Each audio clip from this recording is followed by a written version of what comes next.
Christmas Eve dies cold in eastern Washington. The blizzard swallows everything: highways, hope, witnesses. Rider Grave Mercer rides through it alone, a 46-year-old ghost with prison ink and war scars nobody asks about. The Harley's headlight cuts through falling snow like a dying prayer. Then he sees her, a child, barefoot in the ditch, blood frozen to her skin, beaten so badly her face doesn't look like a face anymore. The world calls men like Grave dangerous, predators, criminals. But when he wraps this half-dead little girl in his leather jacket and guns the throttle toward the underground garage where outlaw medics work in secret, you realize something. Sometimes the most dangerous men are the only ones who'll catch you when you fall. If you're watching this from your city tonight, drop a comment and let me know where you're tuning in from. Hit that like button because this story doesn't let go. And trust me, you'll want to see how deep this darkness goes before the dawn breaks. The Harley's engine screams through the mountain pass like something wounded and furious. Snow hammers the windshield. Black ice hides under fresh powder, waiting to kill. Grave leans into the curves, feeling the bike slide beneath him, the child's tiny weight pressed against his chest inside his unzipped jacket. Her breathing comes shallow, too shallow. He can feel her heartbeat against his ribs, fragile, irregular, fading. He doesn't know her name yet, doesn't know who did this to her, doesn't know if she'll survive the next 10 miles. All he knows is the weight of her small body and the sound of his own breathing fogging inside his helmet. The road drops toward the valley. City lights flicker below through the storm like distant stars drowning. Grave downshifts hard. The engine roars. The bike fishtails on ice, rear tire hunting for grip, and for one terrible second he thinks they're going down. Then the rubber catches. The Harley surges forward. His gloved hands ache from gripping the bars so tight. Behind his eyes, old ghosts stir. Afghanistan. The convoy. The IED that turned 3 of his brothers into red mist and burning metal. The medic screaming at him to apply pressure, while a 20-year-old kid bled out in his arms, calling for his mother in a voice that got quieter and quieter until it stopped. Grave shakes his head hard, focuses on the road, on the child, on staying upright. Not this time. Not again. The city swallows them whole. Spokane at midnight on Christmas Eve looks like a graveyard wrapped in blinking lights. Empty intersections, closed storefronts, a few cars skidding through the storm toward warm houses and waiting families. Grave blows past them all, running red lights, the Harley's engine echoing off brick buildings like thunder in a tomb. He knows where he's going, a place the police don't know about, a place where men with warrants and bullet wounds go when hospitals ask too many questions. The garage sits beneath an abandoned meatpacking plant on the industrial edge of town. No sign outside, no address listed, just a rusted roll door and a single security camera that watches the alley with a dead eye. Grave kills the headlight half a block away and coasts the last 50 yards in darkness. Snow falls silent around him. His breath comes out in white clouds. The girl in his jacket hasn't moved in 3 minutes. He kicks the stand down, kills the engine. Silence crashes over everything. Then he hears it. The faint, irregular whistle of her breathing, still alive, barely. Grave pulls off his helmet and scoops the child into his arms. She weighs nothing. A ghost wrapped in blood-soaked denim and his oversized jacket. Her bare feet dangle limp, blue with cold. Frostbite. Maybe worse.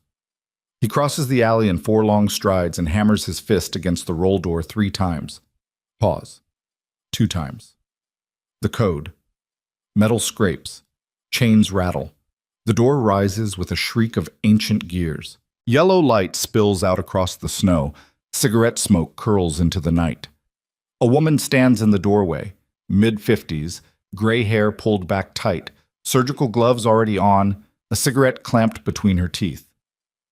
Doc Vale, former Army field surgeon, discharged under circumstances nobody talks about. Now she patches up bikers, gangbangers, and anyone else who can't afford questions.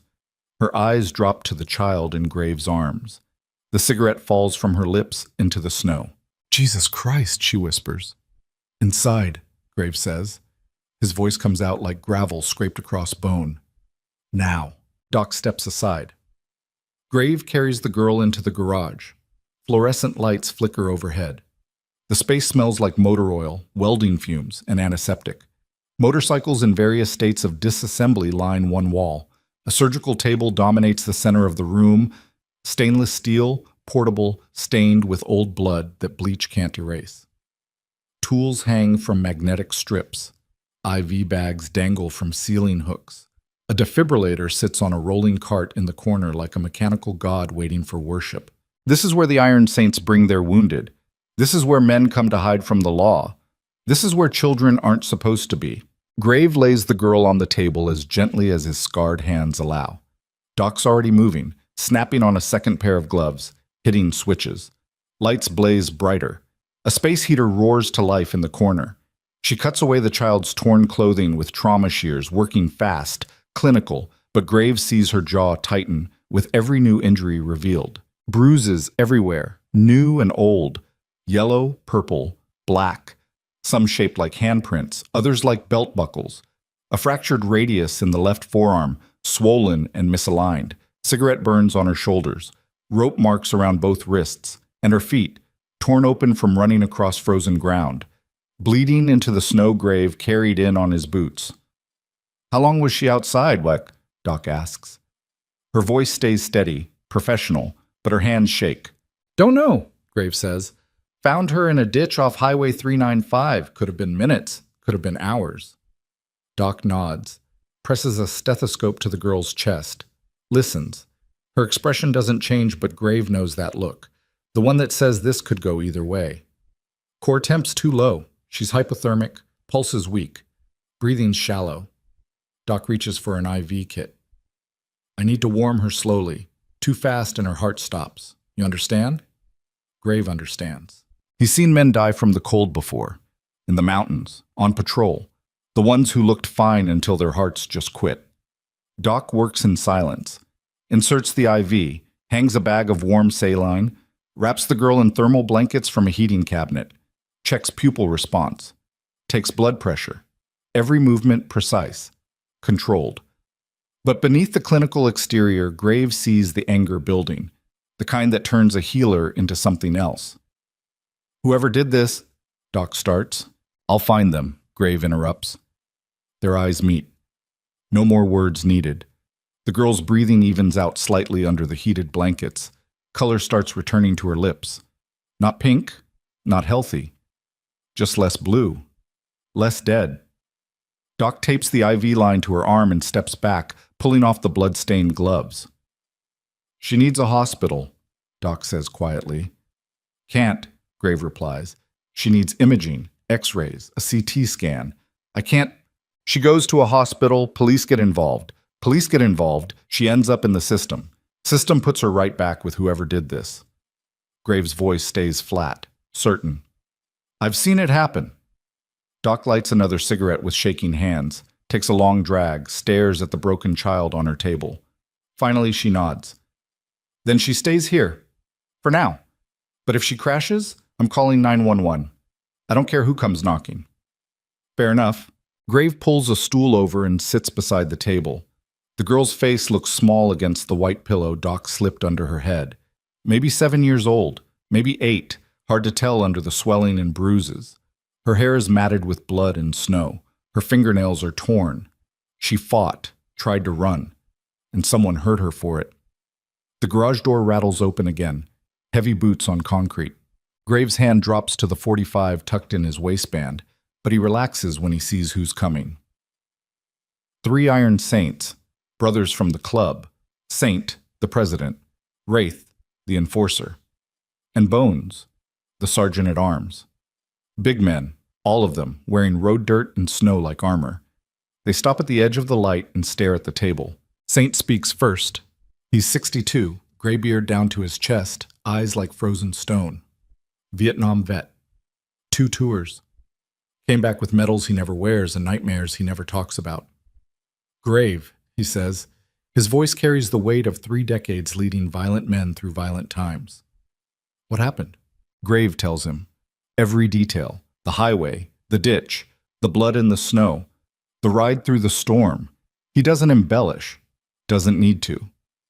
The girl's body tells the story better than words ever could. When he finishes, the garage falls silent except for the hum of the space heater and the girl's shallow breathing.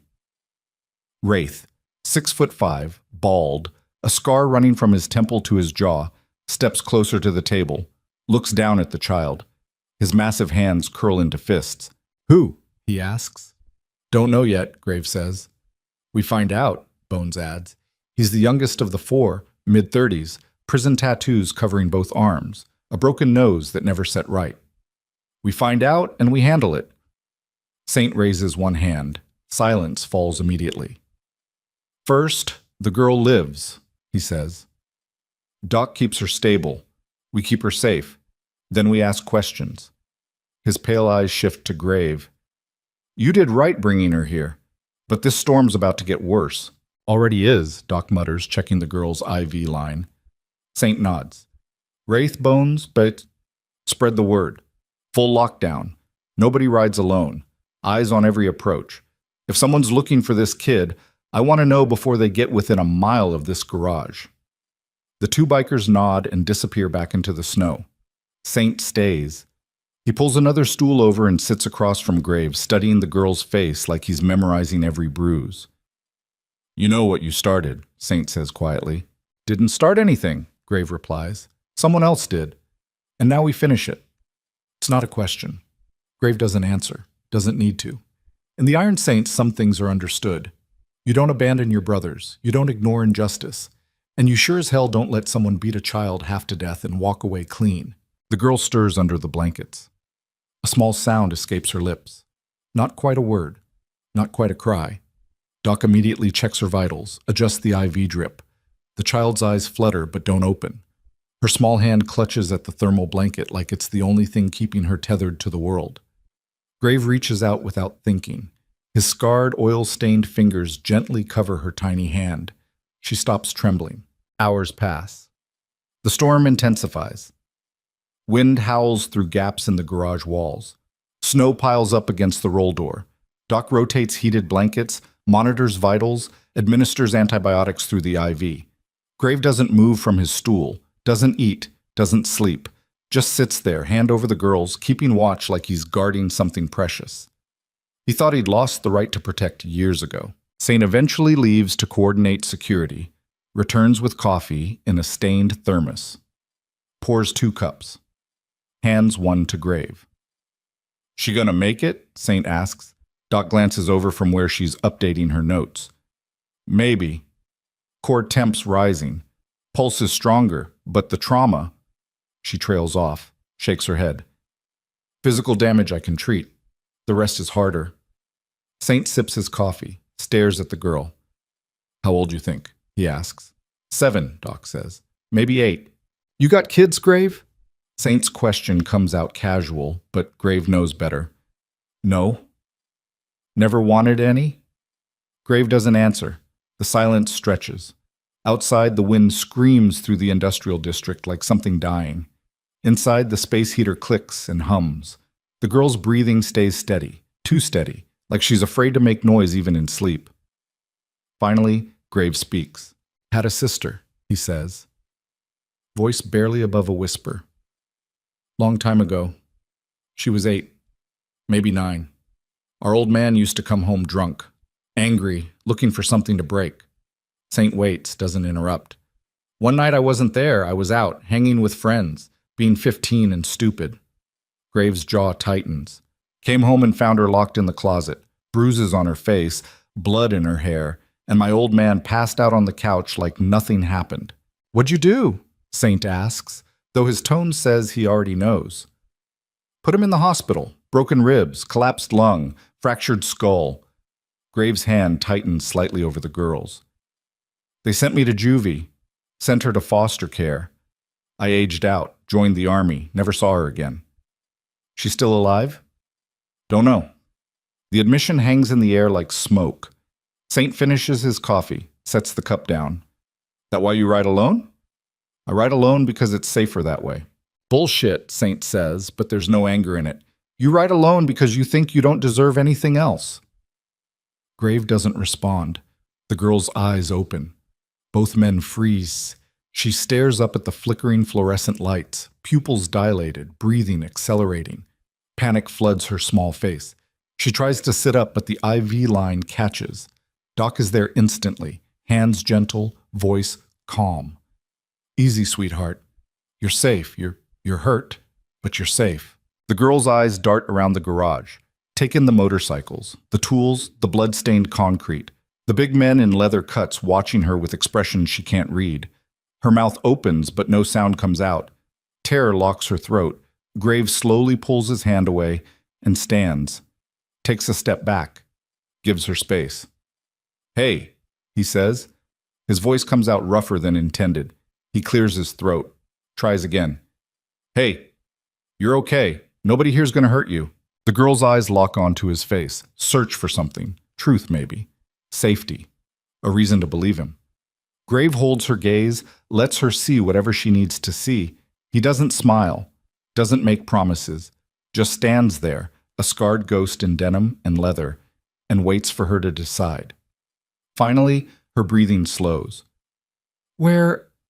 Her voice cracks, so small it barely registers. "Where am I?"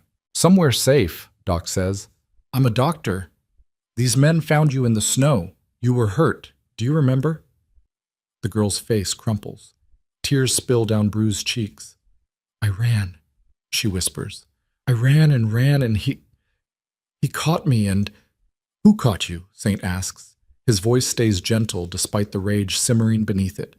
The girl looks at him, at Grave, at Doc, like she's trying to decide if the truth will get her hurt again. "It's okay," Grave says quietly. "You don't have to say anything right now. Just rest." But the girl shakes her head. Her small hand reaches up and touches something around her neck. A gold locket, delicate and expensive, somehow still intact despite everything else being destroyed. "He said—" Her voice breaks. She swallows hard, tries again. "He said Christmas is only for real daughters." The garage goes still. Saint and Grave exchange a look. Something passes between them. Understanding, recognition, the shape of violence they've both seen before. "What's your name?" Doc asks gently. "Ivy." "Ivy what?" "Just Ivy." The girl's hand closes around the locket. "That's all he let me be." Doc carefully checks Ivy's bandages, her voice staying soft, non-threatening. "Can you tell us who he is, sweetheart?" Ivy's eyes go distant, haunted. "He's important. Everyone knows him. He's on TV." Her small voice drops to a whisper. "Nobody would believe me anyway." Graves' blood turns to ice. Saint stands, walks to the door, pulls out his phone, makes a call. His voice drops too low to hear, but his body language says everything.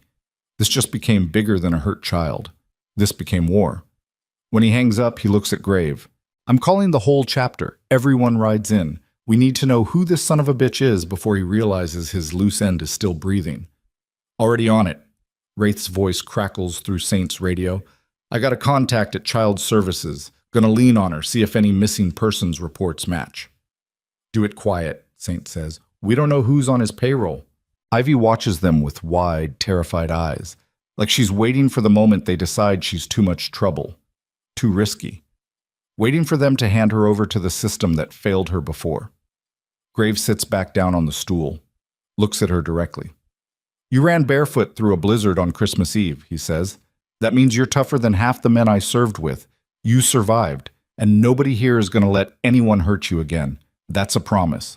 Ivy studies his face for a long moment. Then, slowly, she nods. "Okay." "Can you tell me about the locket?" Grave asks carefully. Ivy's fingers trace the delicate gold surface. "My mom gave it to me. Before." "Before what?" "Before he took me away." Tears stream down her face. "Before he said she didn't want me anymore. Before the doctors came and she screamed and then she was gone." Saint steps closer. "Ivy, do you remember your mom's name?" "Celeste," Ivy whispers. "Celeste Arden." Saint pulls out his phone again, types the name. His face goes rigid as the search results load. He turns the screen toward Grave. News articles. Old ones. 3 years old. Heiress Celeste Arden committed after psychotic break. Fortune transferred to child's guardian. Following mother's institutionalization, Vincent Hale awarded custody, praised for humanitarian compassion. Grave reads the headlines, looks at the photo of Vincent Hale, 50-something, silver hair, expensive suit, charitable smile. The kind of man who appears at fundraisers and political dinners. The kind of man who shakes hands with senators and cuts ribbons at hospital openings. The kind of man who beats children and buries the evidence in snowdrifts. That him? Grave asks Ivy. The girl looks at the photo on Saint's phone. Her whole body starts shaking. That's him, she whispers. Saint's expression doesn't change, but his knuckles go white around the phone. Grave stands, walks to the corner of the garage where his leather cut hangs on a hook. The worn denim carries the Iron Saint's patch on the back, wings wrapped around a skull, threaded through with thorns. He pulls it on slowly, deliberately.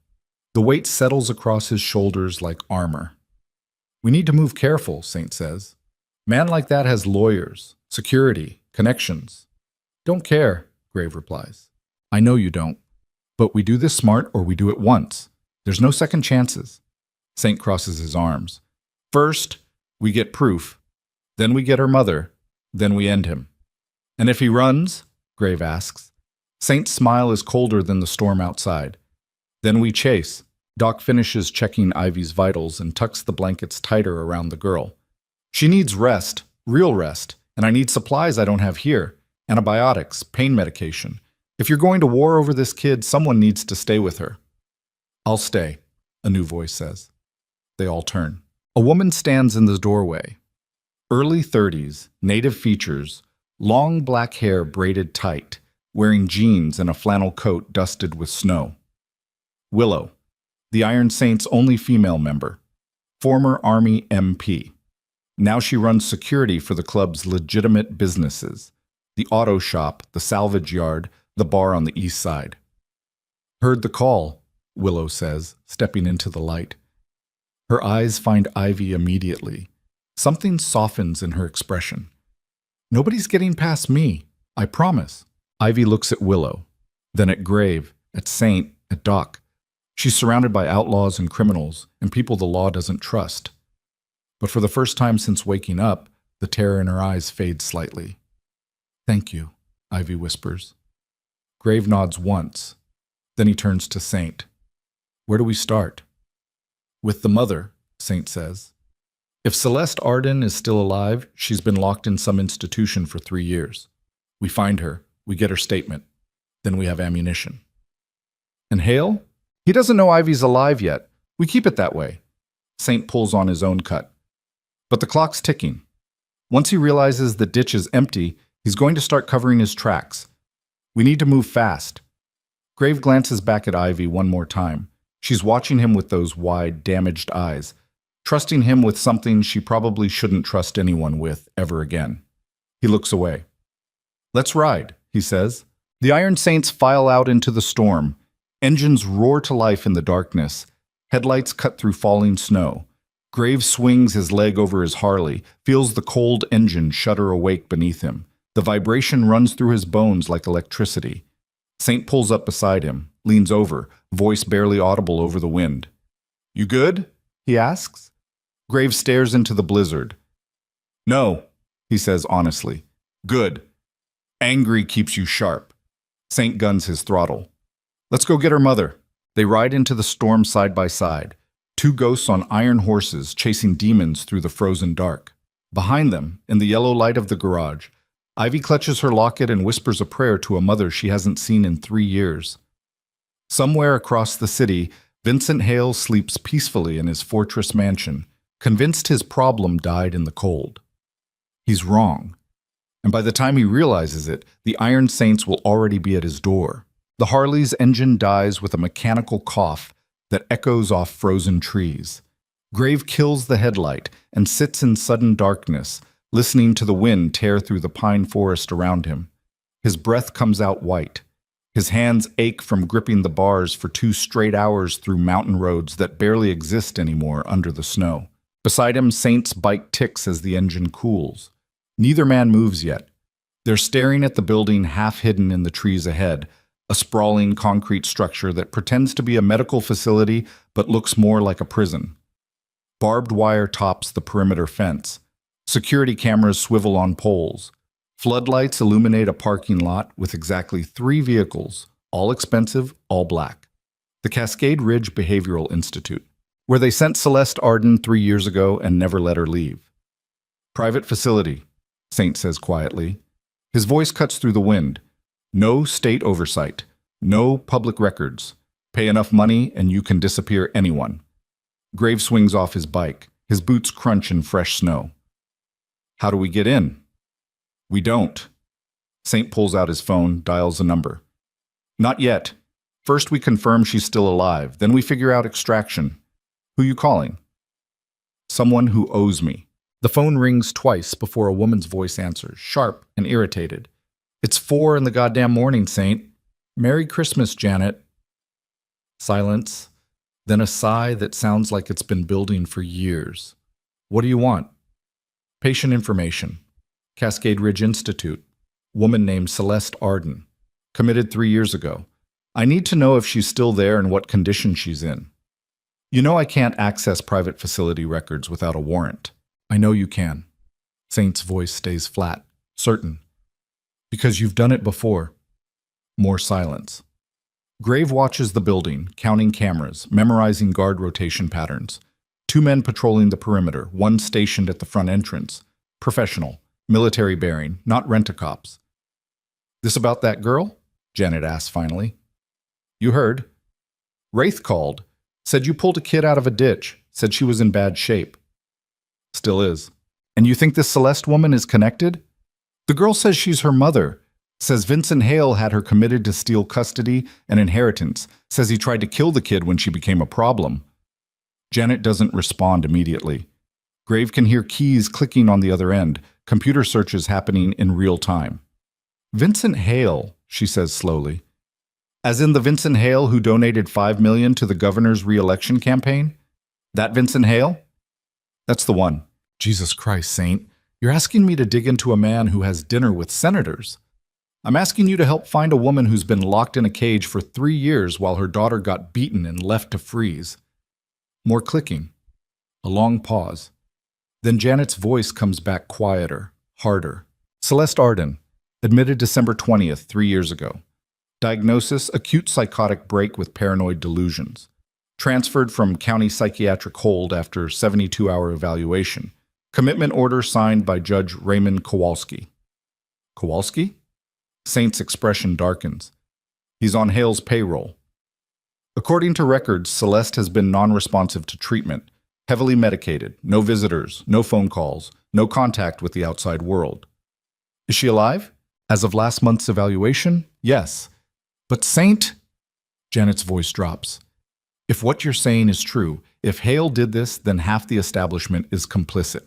Judges, doctors, administrators, you go after him. You're going after an entire system. We've gone after worse, Janet laughs. No humor in it. This isn't some gangbanger with a warrant. This is a billionaire with political protection. You really want to start this war? Saint looks at Grave. Grave stares back at the building where a woman has been chemically lobotomized for 3 years to protect a rich man's secrets. Already started, Saint says into the phone. Send me everything you have on the facility. Security protocols, staffing schedules, medication logs, all of it. I could lose my job. You won't, because if this goes the way I think it will, a lot of people are going to lose more than jobs. Janet doesn't argue. The call ends. Saint pockets his phone and lights a cigarette. The flame from his lighter briefly illuminates his face, all hard angles and colder eyes. We need the rest of the chapter, he says. This isn't a 2-man job anymore. How many? Everyone. Grave nods.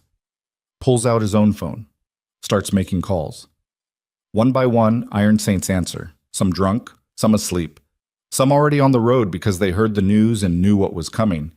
By the time dawn breaks gray and frozen over the mountains, 23 bikers are converging on the industrial district. Veterans. Criminals. Men society threw away who found something worth protecting in each other. They ride back to the garage as the sun barely cracks the horizon. The storm's passed, but the cold hasn't. Everything looks dead and white and hard. Graves' hands have gone numb inside his gloves. His face feels like leather stretched too tight. He hasn't slept in 30 hours, and his body knows it. The garage door rolls up. Yellow light spills out. Inside, more bikes are already parked in tight formation. Men in leather and denim lean against workbenches, smoke hanging thick in the air. Conversation dies when Saint and Grave enter. Ivy sits on the surgical table, awake now, wrapped in blankets. Willow stands beside her holding a cup of hot chocolate. The girl's eyes track Grave as he crosses the garage. She doesn't smile, doesn't wave, just watches him like he's the only fixed point in a world that keeps trying to kill her. Doc steps forward. Core temp stable, no fever. Broken arm set and splinted. She ate half a sandwich and drank some water. Kid's tough.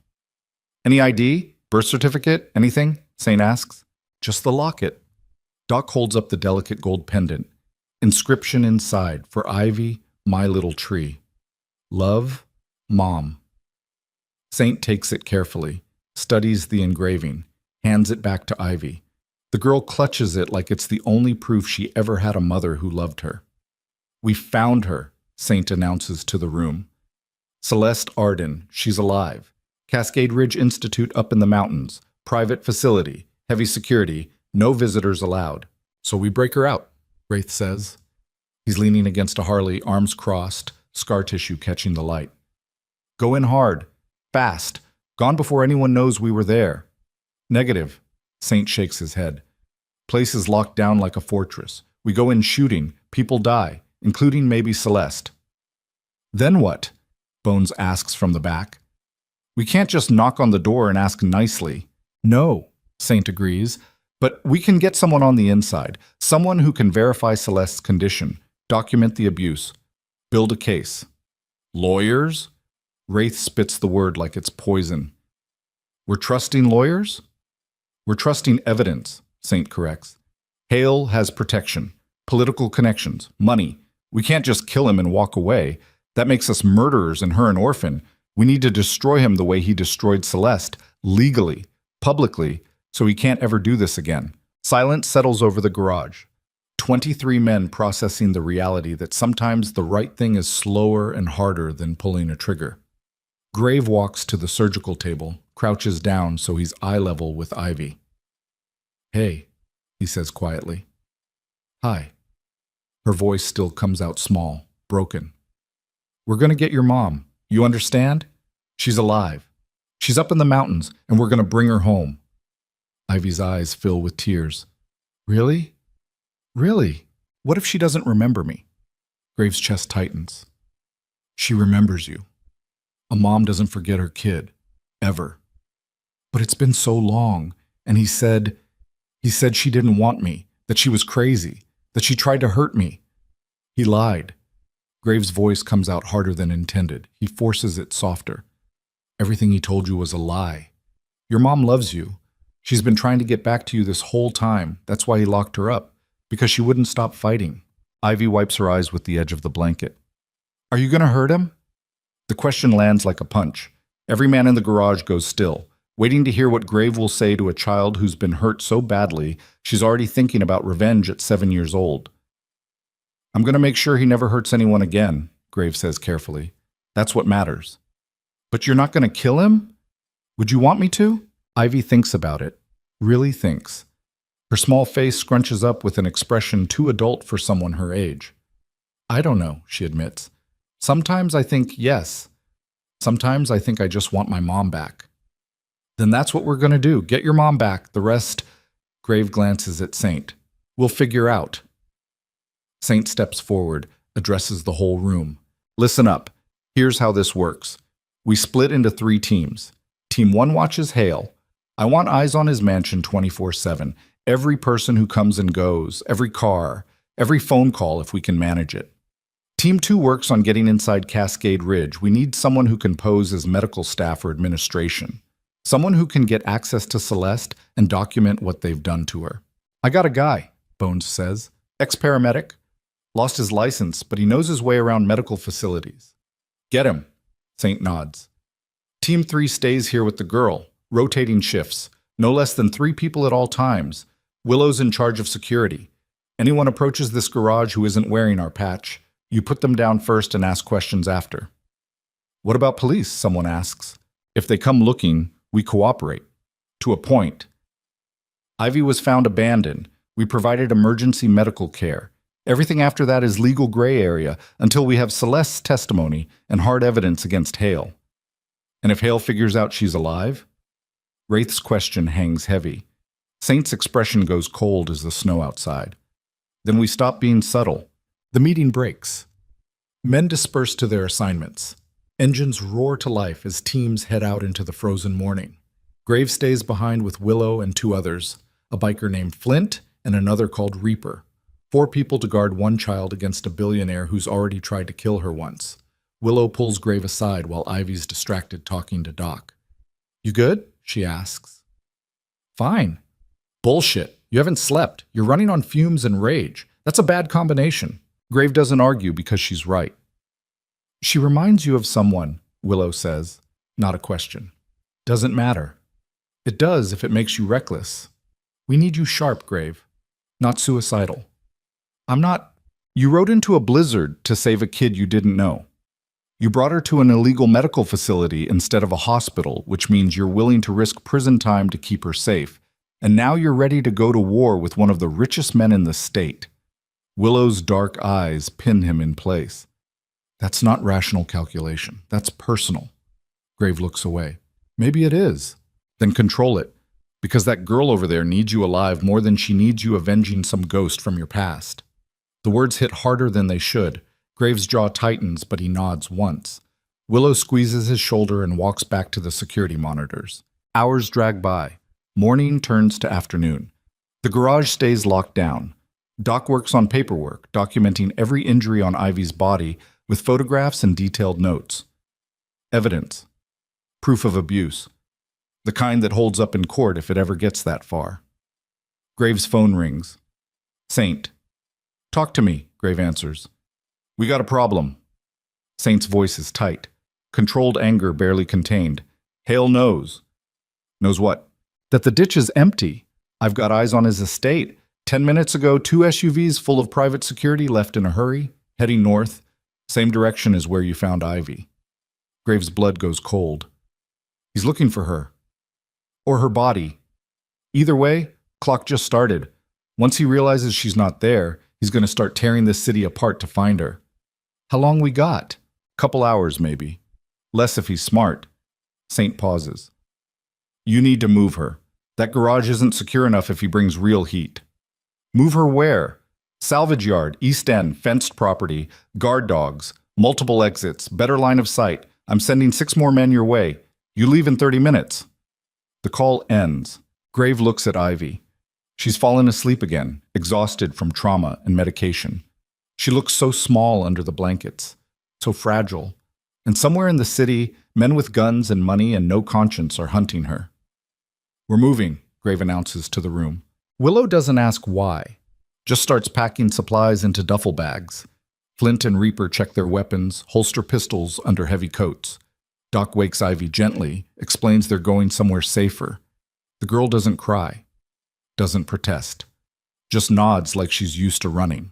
They load her into Willow's truck, a beat-up Ford with tinted windows and plates that don't match registration. Grave and Flint ride escort on their bikes. Reaper drives ahead in his own truck, scouting the route. The salvage yard is 20 minutes across town if traffic cooperates. On Christmas afternoon with ice on the roads, it takes 40. The yard looks exactly like what it is. 15 acres of rusted cars, stacked shipping containers, and a central office that's seen better decades.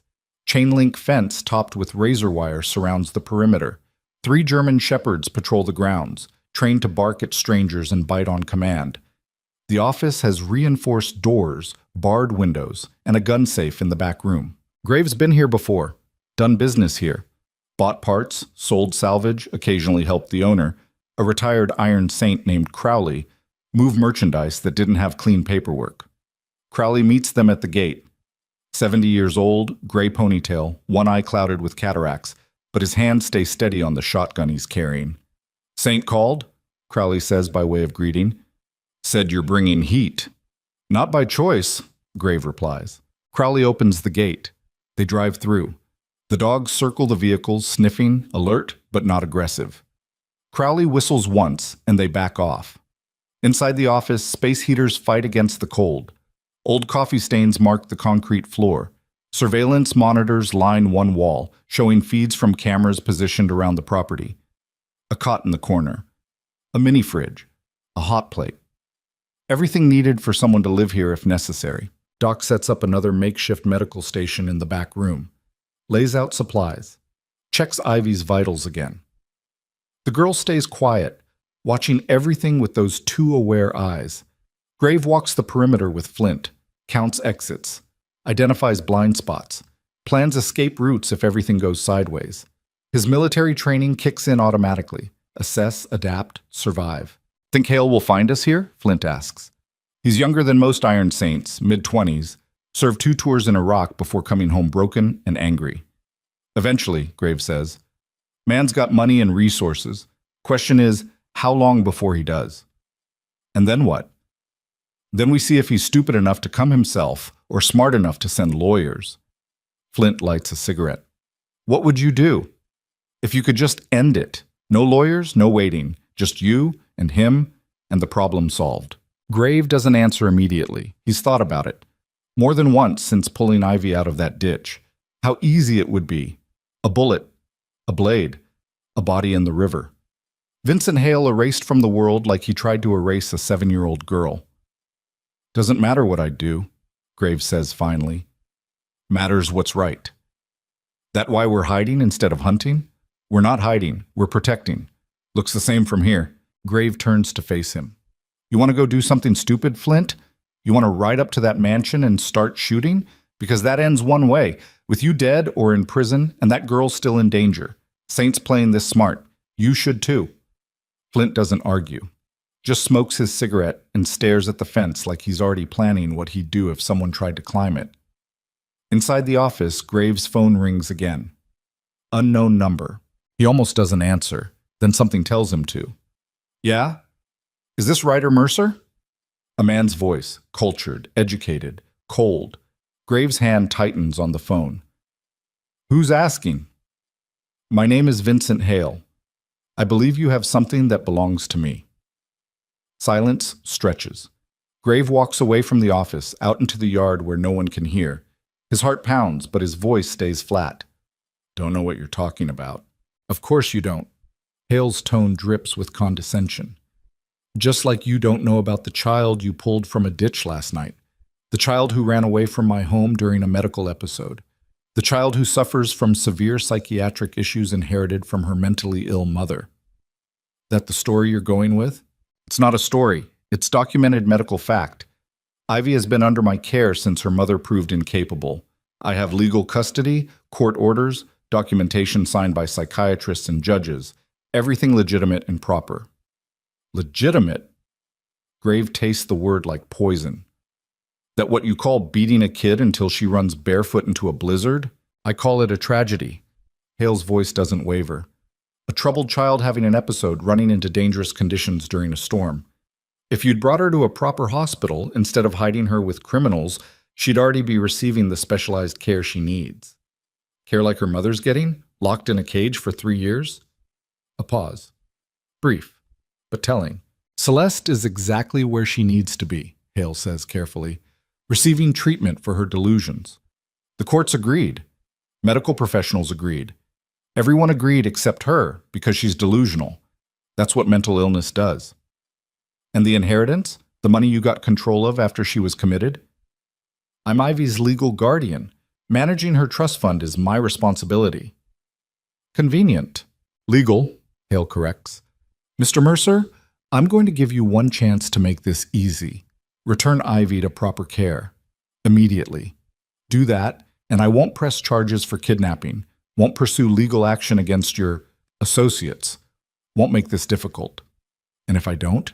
Then I make one phone call and every law enforcement agency in the state starts looking for you. Kidnapping a minor, child endangerment, interfering with lawful custody. You'll spend the rest of your life in prison. Your friends will too. And Ivy still ends up back with me. Graves' free hand curls into a fist. You really think you can make this go away? After what you did? What I did was try to protect a troubled child from her own worst impulses. Hale's voice hardens. What you're doing is making this worse for everyone, especially her.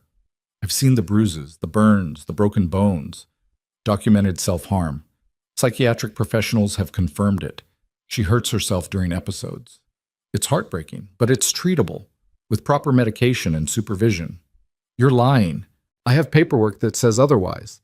What do you have? The word of a convicted felon and a mentally unstable child? The truth of it lands like a gut punch. Hale's right.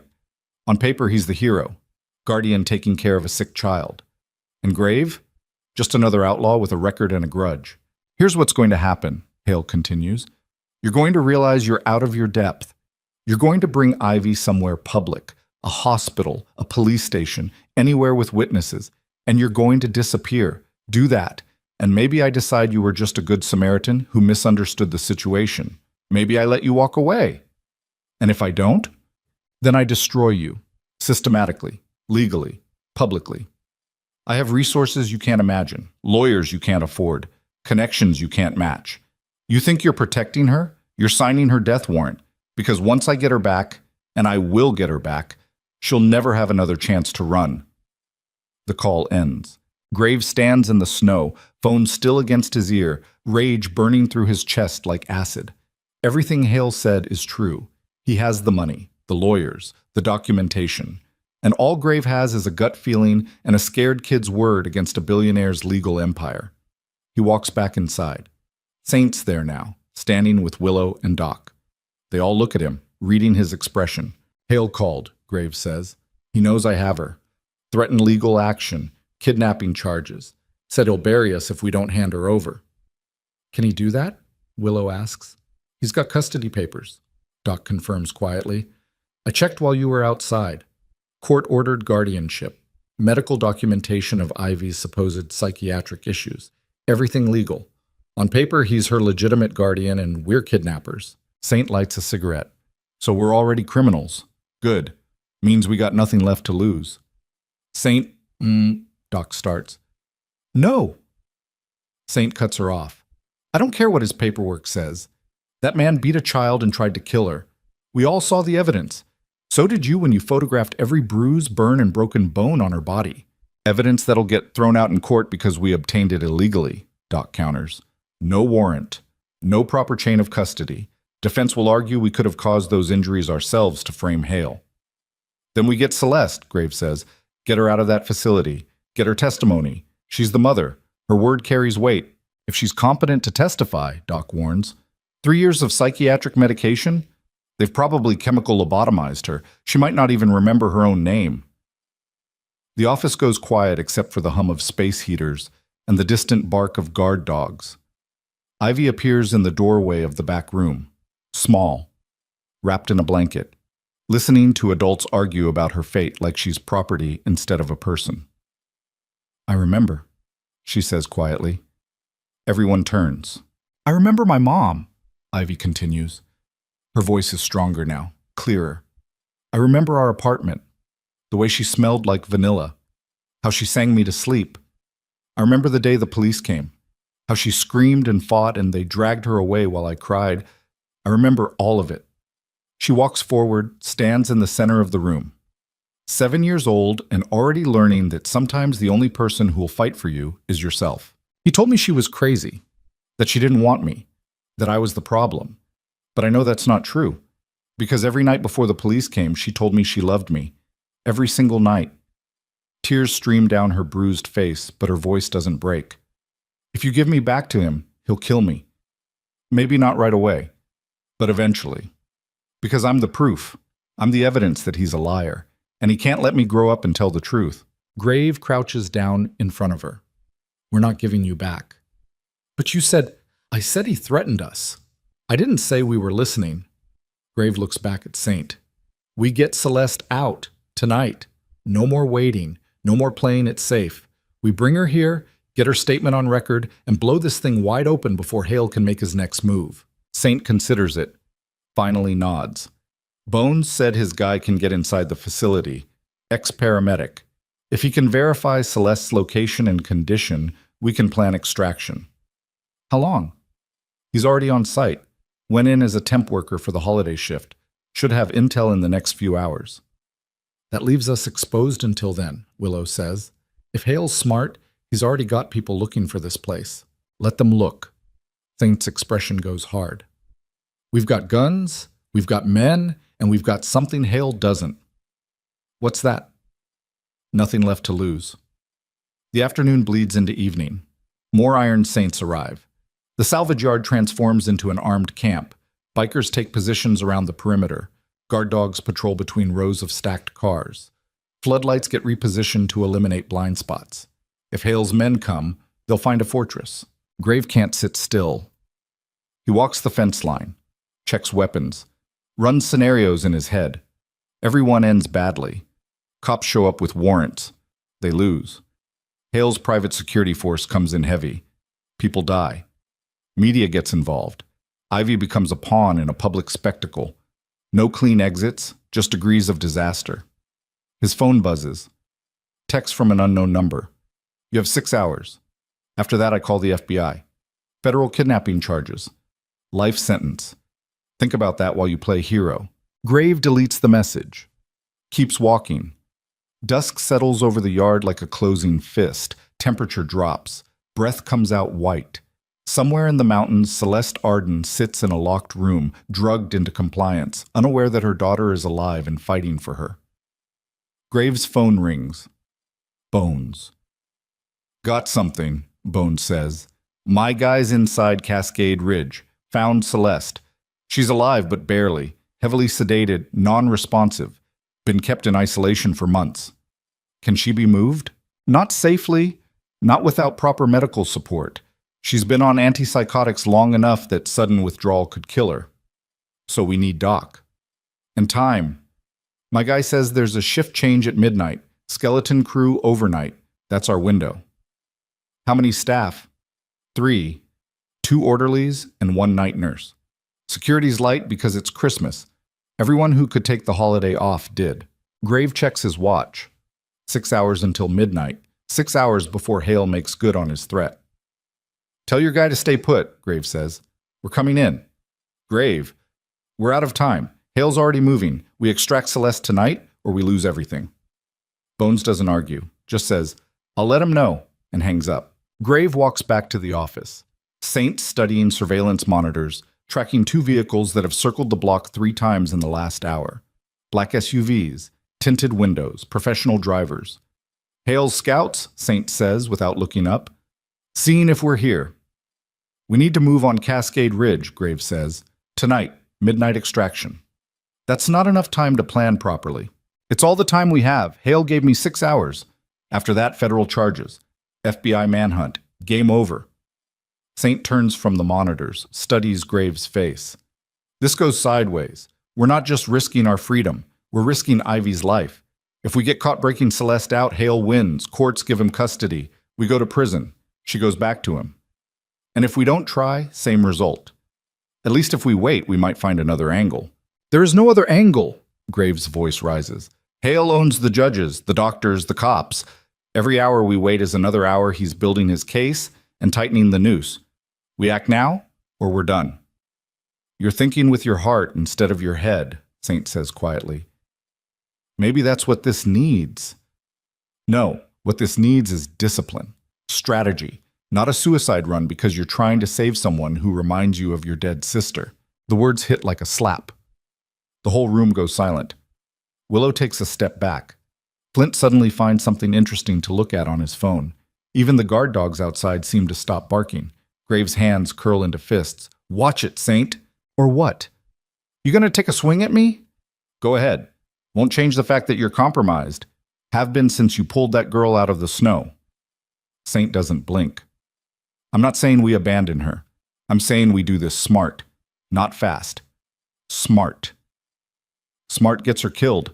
Fast gives her a chance. Fast gets us all killed and her right back in Hale's hands. That what you want? To die for nothing.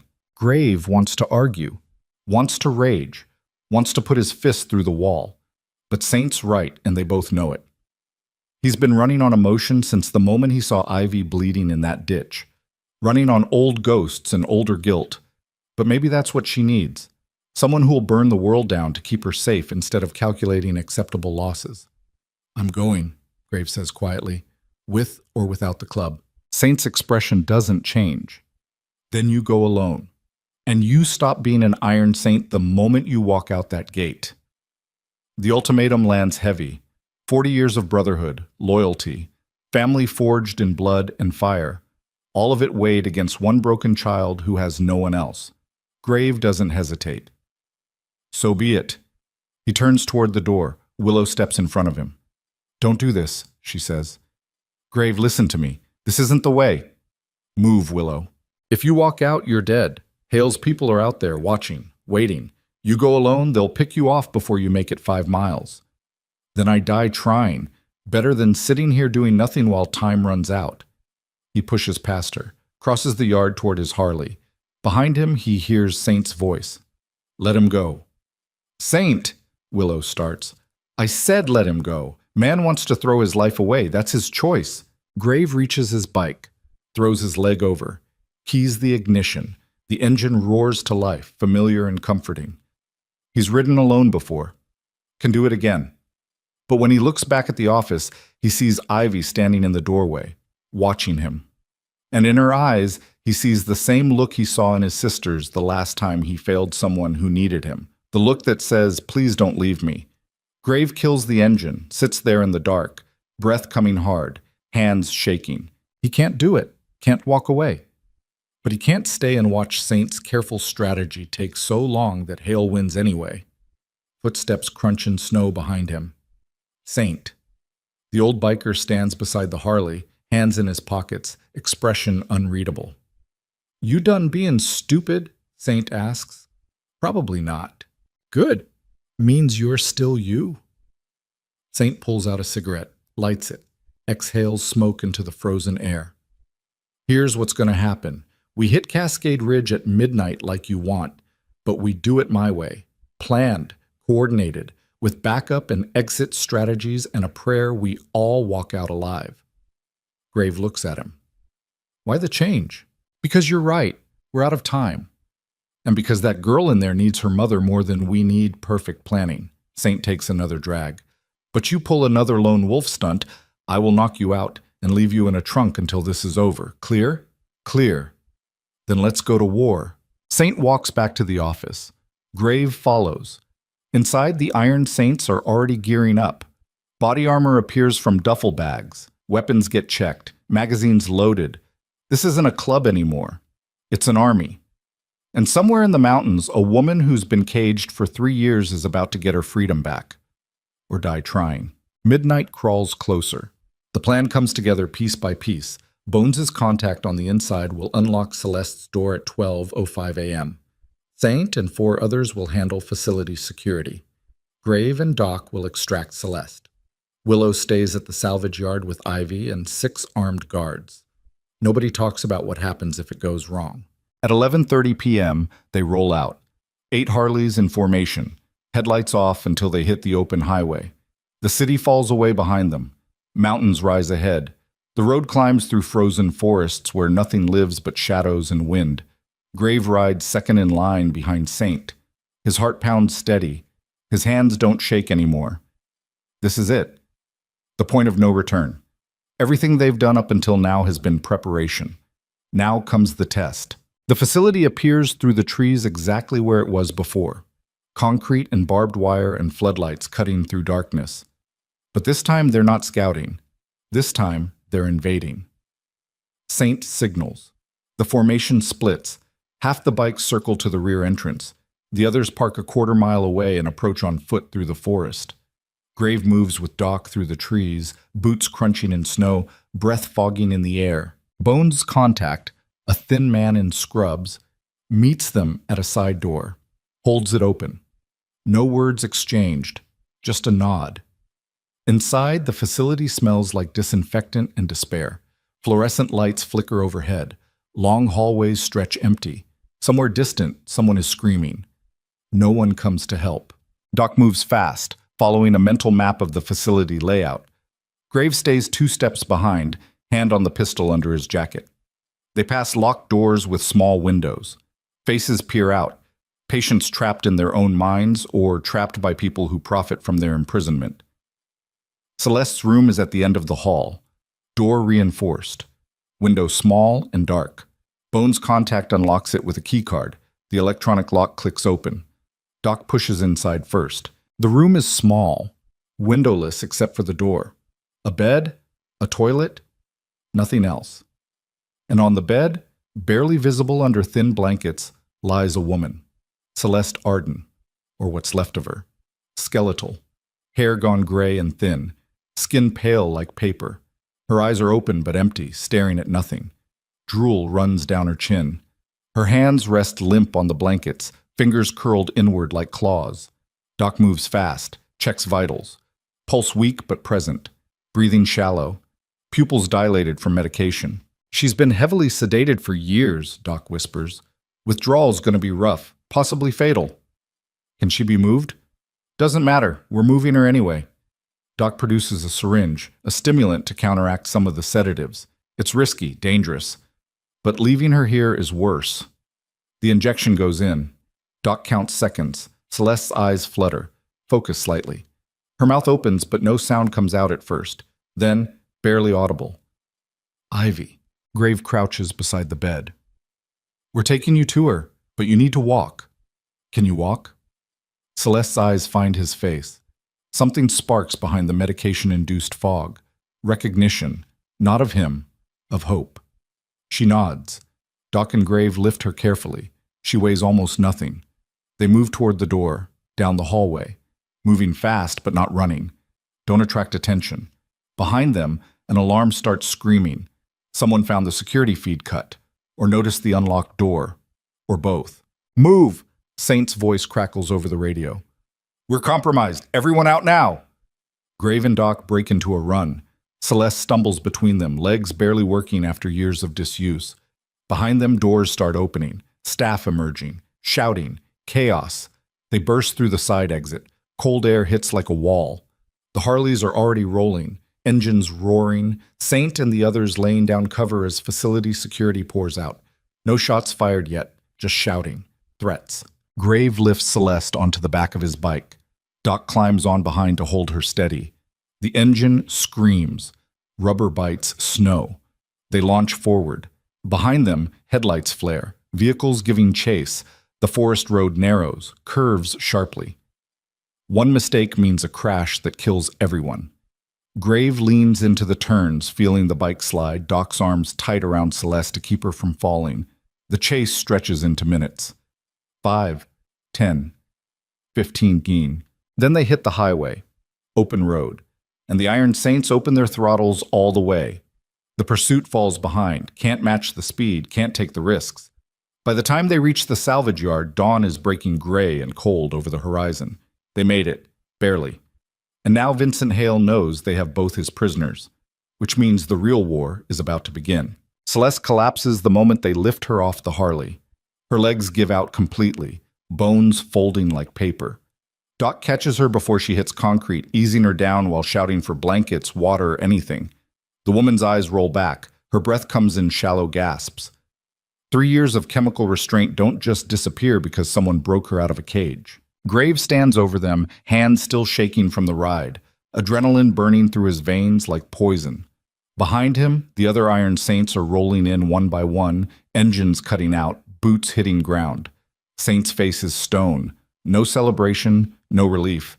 Just the cold calculation of a man who knows they just kicked a hornet's nest and the hornets are coming. Willow appears in the office doorway with Ivy. The girl freezes when she sees the skeletal woman on the ground. Her small face goes white. Mom? The word comes out broken, barely a whisper. Celeste's head turns at the sound. Her empty eyes try to focus. Medication fog fights against recognition. Then something cracks through. Something human. Ivy? Her voice is gravel and dust. My... Ivy? The girl breaks free from Willow's grip and runs. Throws herself down beside her mother, small hands reaching for that gaunt face. Mommy, I'm here. I'm here. Celeste's skeletal fingers lift, touch Ivy's hair, her face. like she's confirming reality against 3 years of drugged nightmares.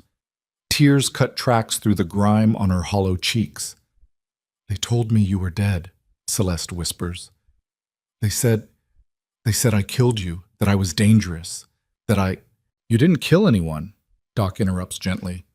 "They lied to you, kept you sedated so you'd stop asking questions. But you're out now, and we're going to fix this." Celeste's eyes find Doc's face, then Graves, then sweep across the assembled bikers watching in silence. "Who are you people?" "Protectors," Saint says simply. "When the system fails, we step in." Celeste tries to sit up, but her body won't cooperate. Doc supports her weight, checking pulse, pupils, breathing. "I need to get her inside. She's hypothermic and malnourished. If we don't stabilize her, she won't survive the next 12 hours. They carry her into the office, lay her on the cot. Ivy refuses to leave her mother's side. Small hand gripping those skeletal fingers like letting go means losing her again. Doc works fast. IV line, heated blankets, stimulants to counteract years of sedatives. It's battlefield medicine, rough and desperate. Graves steps outside, needs air, needs space, needs his hands to stop shaking.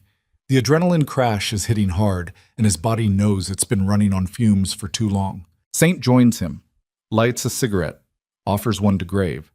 They smoke in silence while dawn breaks cold and gray over the salvage yard. "We got maybe an hour before Hale calls in every favor he's got," Saint says finally.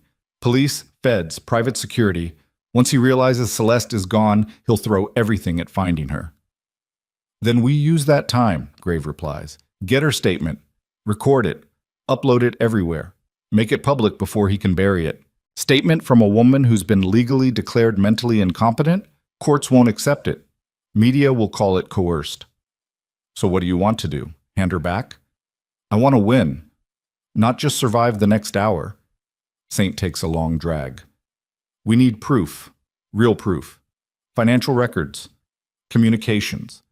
Something that shows Hale orchestrated Celeste's commitment to steal her inheritance. That kind of documentation doesn't exist. He's too smart. It exists, just buried deep." Saint pulls out his phone. "I got a guy. White-collar criminal turned informant. Specializes in forensic accounting. If anyone can trace dirty money, it's him." "How long?" "Days. Maybe weeks." "We don't have days." "Then we make time." A sound cuts through the morning, distant but distinct. Engines. Multiple, coming fast. Every Iron Saint in the yard goes still.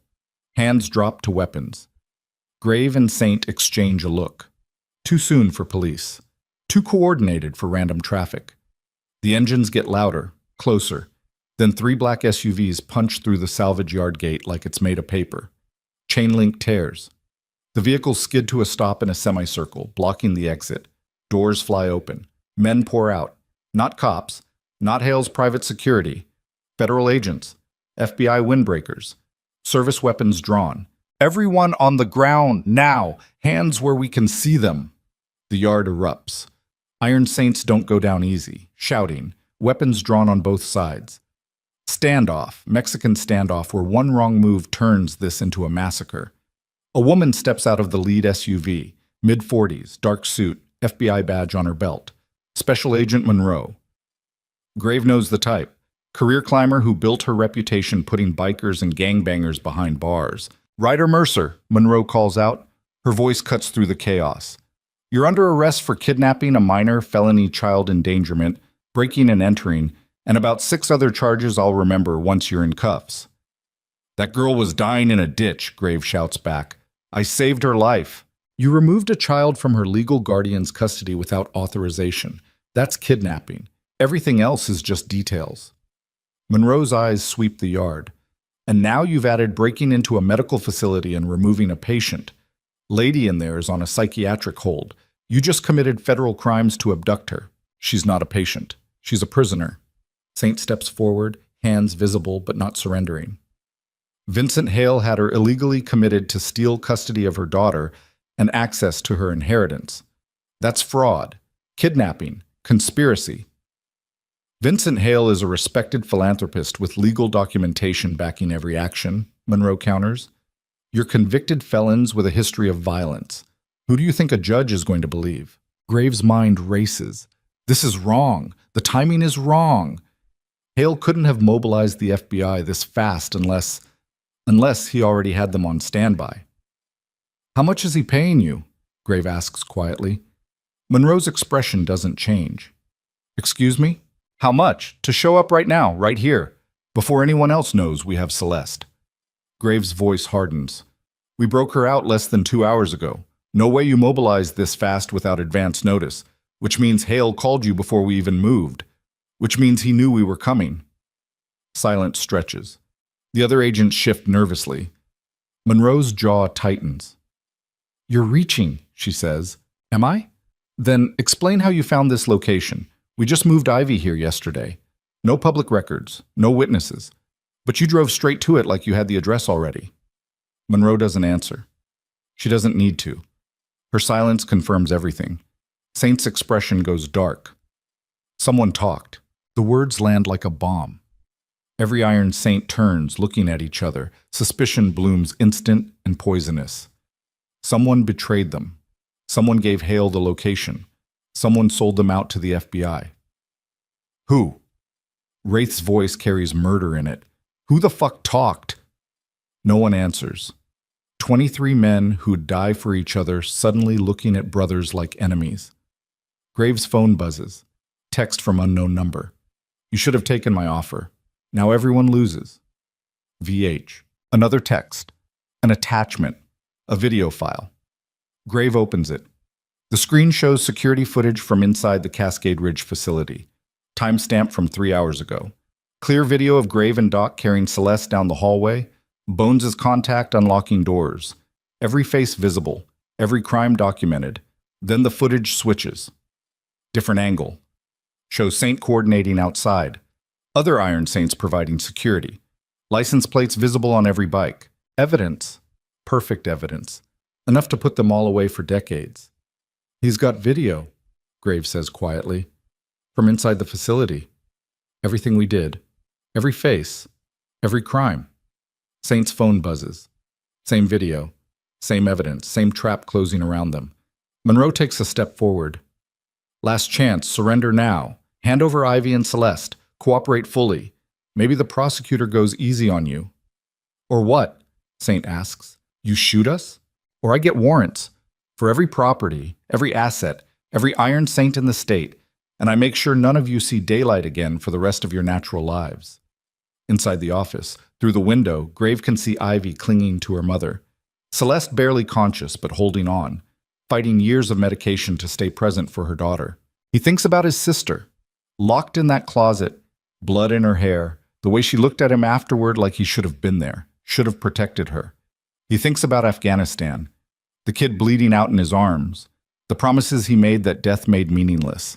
He thinks about every time he failed someone who needed him. Not this time. No, Graves says. Monroe blinks. What? No, we're not handing them over, and you're not taking us. Graves' hand doesn't move toward his weapon, but the threat is clear in his voice. Because if you try, people die. Your people, our people, and 2 victims caught in the middle. You're threatening federal agents? I'm stating facts. You want a shootout? We'll give you one. But when the dust settles and bodies get counted, ask yourself if Vincent Hale's money was worth it. Monroe's hand hovers near her service weapon. The other agents tense. 15 guns against 23. Math that doesn't favor anyone. Then a voice cuts through the standoff. Weak, hoarse, but clear enough. I can prove it. Everyone turns. Celeste stands in the office doorway, leaning heavily on Willow for support.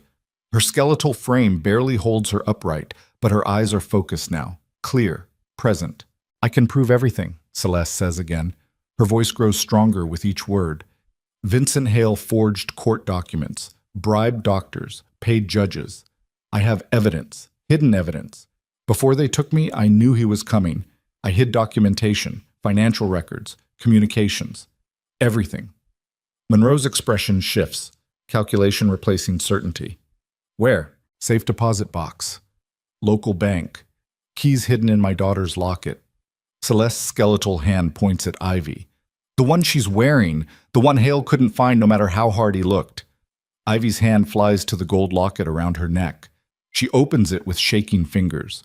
Inside, behind the tiny photo of her mother, is a small key taped to the backing. Graves' heart pounds. This changes everything. Monroe lowers her weapon slightly. If you're lying, I'm not. Celeste's voice doesn't waver. Everything you need to put him away is in that box. Bank statements showing illegal transfers, emails coordinating my commitment, audio recordings of him threatening me, all of it. Why didn't you use it before?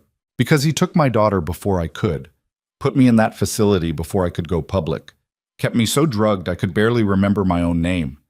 Tears streamed down Celeste's face. But I remembered where I hid it, even through the fog, even through the drugs. I held on to that one thing, because I knew someday someone would get me out, and when they did, I'd burn him to the ground. The salvage yard goes silent, except for wind and distant traffic. Monroe holsters her weapon.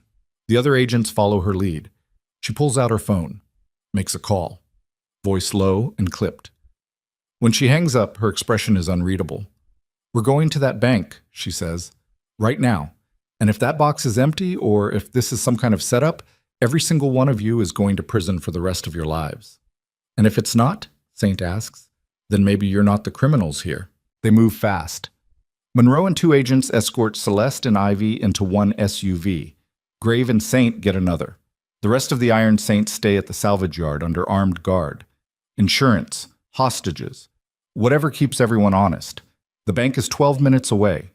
Closed for Christmas, but Monroe makes a call and someone comes to open it. Manager. Nervous. Doesn't ask questions when federal badges flash. They descend into the vault. Rows of safe deposit boxes line steel walls. Celeste provides the box number from memory. The manager uses the key from Ivy's locket. The lock clicks.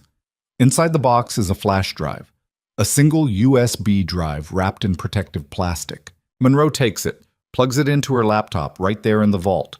Files load, dozens of them, bank statements, email chains, audio recordings, videos. 3 years of evidence meticulously collected by a woman who knew she was about to be erased. Monroe's expression changes as she reads, goes from skeptical to shocked to furious. Jesus Christ, she whispers. Grave leans over, sees the screen, sees Hale's name attached to wire transfers, moving money out of Celeste's accounts into offshore holdings, sees email chains with Judge Kowalski discussing how to expedite commitment proceedings, sees audio files labeled with dates and names. Monroe plays one. Hale's voice fills the vault. The woman is a problem. She won't stop asking questions. We need her declared incompetent before she can contest custody or access her accounts. Another voice. Male. Professional. I can arrange psychiatric evaluation. Favorable results. But it'll cost. I don't care what it costs. Make her disappear. Legally. The recording ends. Monroe's hands shake slightly as she ejects the flash drive. This is enough, she says quietly. This is enough to bring down Hale and everyone who helped him. So we're free? Grave asks. Monroe looks at him. You committed multiple felonies to get here. I can't just ignore that. But I can prioritize. Hale's the bigger fish, and you... She pauses, chooses words carefully. You did what the system failed to do, protected a child, saved her mother. That counts for something. Saint steps forward. So what happens now? Now I arrest Vincent Hale, and you pray he doesn't have enough juice left to make this go away. Monroe hands the flash drive to one of her agents. Get this to the field office. Make copies. Send them everywhere. News media, Justice Department, every agency that might care. I want this buried so deep Hale can't kill it, even if he kills us. The agent nods and disappears. Monroe turns to Celeste. You'll need to give a formal statement, everything, from the beginning. Can you do that? Celeste nods, holds Ivy tighter. I can do that. They head back to the salvage yard. The Iron Saints are still there, still armed, still ready for war. But the FBI agents aren't pointing weapons anymore. Something shifted. Some invisible line crossed from enemies to something else. Grave's phone rings. Saint's number. We got a problem, Saint says before Grave can speak. I'm still at the bank with Monroe. But I just got word. Hale's mansion is empty. He's gone. Disappeared. Either he figured out we had evidence or someone tipped him off. Where would he run? Private airfield, 20 miles south. His jet's there. If he gets airborne, he's gone. Extradition treaty-free countries, places that don't ask questions if you have enough money. Grave looks at Monroe. Hale's running, private airfield south of the city. Monroe's expression hardens. She grabs her radio. All units. Suspect Vincent Hale is fleeing. Last known heading toward private aviation terminal. South Access Road. Intercept and detain. Consider armed and dangerous. But Grave knows by the time federal units mobilize, Hale will be wheels up. Gone. Disappeared into whatever hole billionaire criminals crawl into when justice finally catches up. Unless someone gets there first. Grave looks at Saint through the SUV window. Saint looks back. No words needed. They both know what has to happen. We're going after him, Grave says to Monroe. Like hell you are. This is federal. You'll never get there in time. Your units are scattered. Response time is 30 minutes minimum. We can be there in 15. Grave opens the SUV door. You want Hale? Let us flush him out. You can arrest him after. Monroe hesitates. Protocol says no. Common sense says no. But the flash drive in her hand says Vincent Hale has been untouchable for 3 years while a woman rotted in a cage and her daughter got beaten half to death. Go, Monroe says finally. But if you kill him, I'll arrest you myself. Grave doesn't answer, just runs for his Harley. Saint's already there, engines roar to life. The Iron Saints mount up without questions. Wraith, Bones, Flint, Reaper, 10 others, 13 men total. Enough. They launch out of the salvage yard like a storm breaking, engines screaming, cold air tearing at leather. The highway opens up and they push the bikes to redline. 80, 90, 100 miles per hour, racing dawn and justice and the very real possibility that a monster is about to escape. The private airfield appears ahead, small, exclusive, chain link fence, security gate, guard shack, and on the tarmac, a sleek private jet with engines already spooling up. Vincent Hale stands at the boarding stairs. Suit, carry-on, calm. Like this is just another business trip. Then he sees the motorcycles coming. 13 Harleys roaring toward the gate like cavalry from hell. His expression changes, fear finally cracking that polished veneer. He runs up the stairs, disappears into the jet. The door starts closing. Grave doesn't slow down, aims straight for the gate, Saint beside him. The security guard sees them coming and abandons his post. Smart man. The Harleys crash through the gate. Metal tears, concrete sparks. They fan out across the tarmac. Surround the jet. Engines idling. Men standing beside their bikes, waiting. The jet's engines wind down. Door opens again. Hale appears at the top of the stairs. No smile now. No confidence. Just a cornered animal realizing the cage is closing. You can't do this, he shouts down at them. I have rights. Lawyers. You're just criminals. Thugs. Funny, Graves says. His voice carries across the tarmac. That's what we thought about you. Sirens wail in the distance. Monroe's people. Coming fast. Hale looks at the approaching lights, at the Iron Saints surrounding his escape, at the future closing in from all directions. He reaches into his jacket. 13 hands drop to weapons. Don't, Saint says, just one word. But it carries the weight of men who've killed before and will again if necessary. Hale's hand emerges holding a phone. Not a gun. He holds it up. I make one call and every dirty cop, corrupt judge, and paid politician I own comes down on you. You'll never prove anything. I'll walk. And that girl, she'll disappear so completely, you'll never find the body. Make the call, Graves says quietly. Hale blinks. What? Make the call. See who answers. Because right now the FBI has evidence of everything you've done. They've got recordings, documents, financial trails. They're making copies, sending them everywhere. By the time your plane clears airspace, every news outlet in the country will have proof you're a monster. Hale's hand shakes. The phone trembles in his grip. You're bluffing. Try me. The sirens get louder. FBI vehicles pour through the broken gate. Monroe steps out, weapon drawn but not aimed. She walks toward the jet slowly, deliberately. Vincent Hale, she calls out. You're under arrest for fraud, kidnapping, conspiracy, attempted murder, and about 20 other charges I'll think of on the way to booking. Hale doesn't move. doesn't speak. Just stands at the top of those stairs while his perfect life crumbles beneath him. Then he jumps, launches himself off the stairs, not trying to escape, trying to die.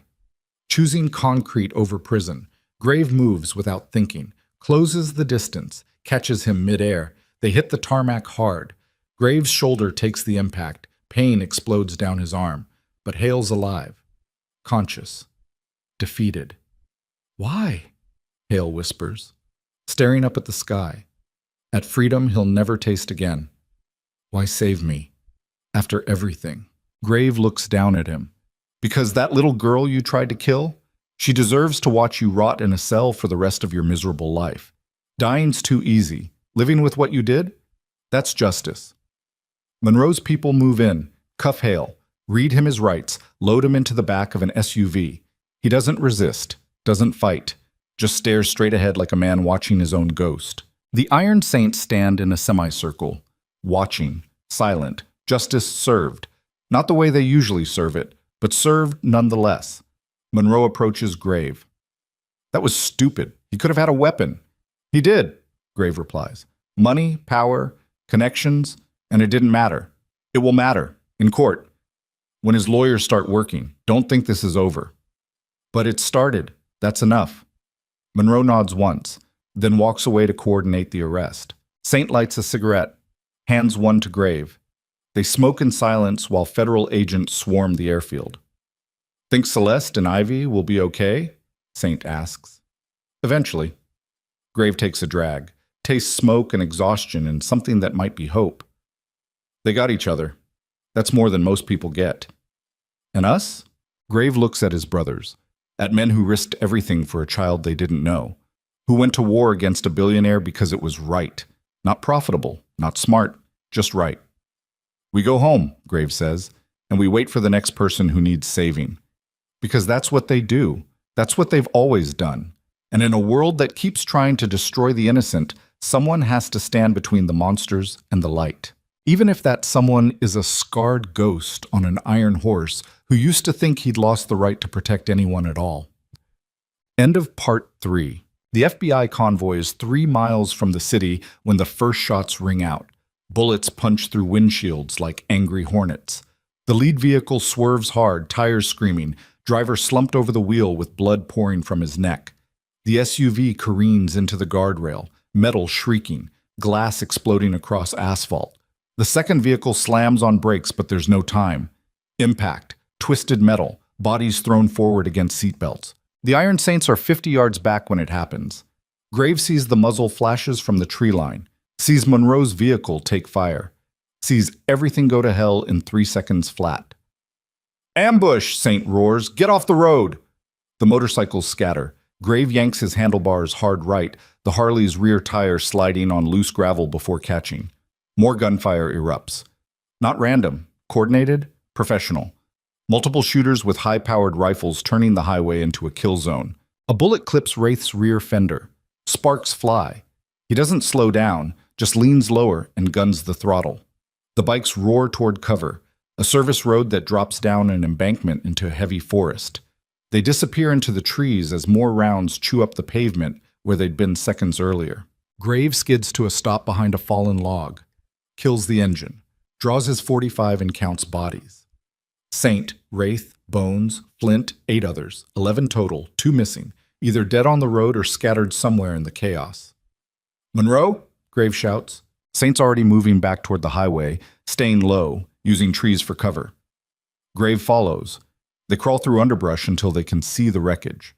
3 FBI vehicles disabled, agents pinned down, return fire sporadic and desperate.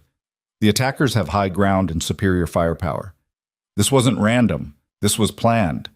Grave's phone buzzes. Text from unknown number. You should have let him fly. Now everyone dies. Starting with your federal friends. No signature. Doesn't need one. Hale's people. Has to be. The ones on his payroll who didn't get the memo that their boss just got arrested. Or the ones who got it and decided finishing the job was worth more than loyalty to a man in handcuffs. Monroe is trapped behind her overturned SUV, blood on her face, radio in hand, screaming coordinates for backup that won't arrive in time. 2 of her agents are down. not moving.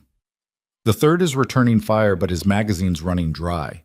"We need to move," Saint says. "Now, before they flank." "Can't leave them," Grave replies. "We go out there, we're dead. So we die. Better than hiding while they get executed." Saint's jaw tightens.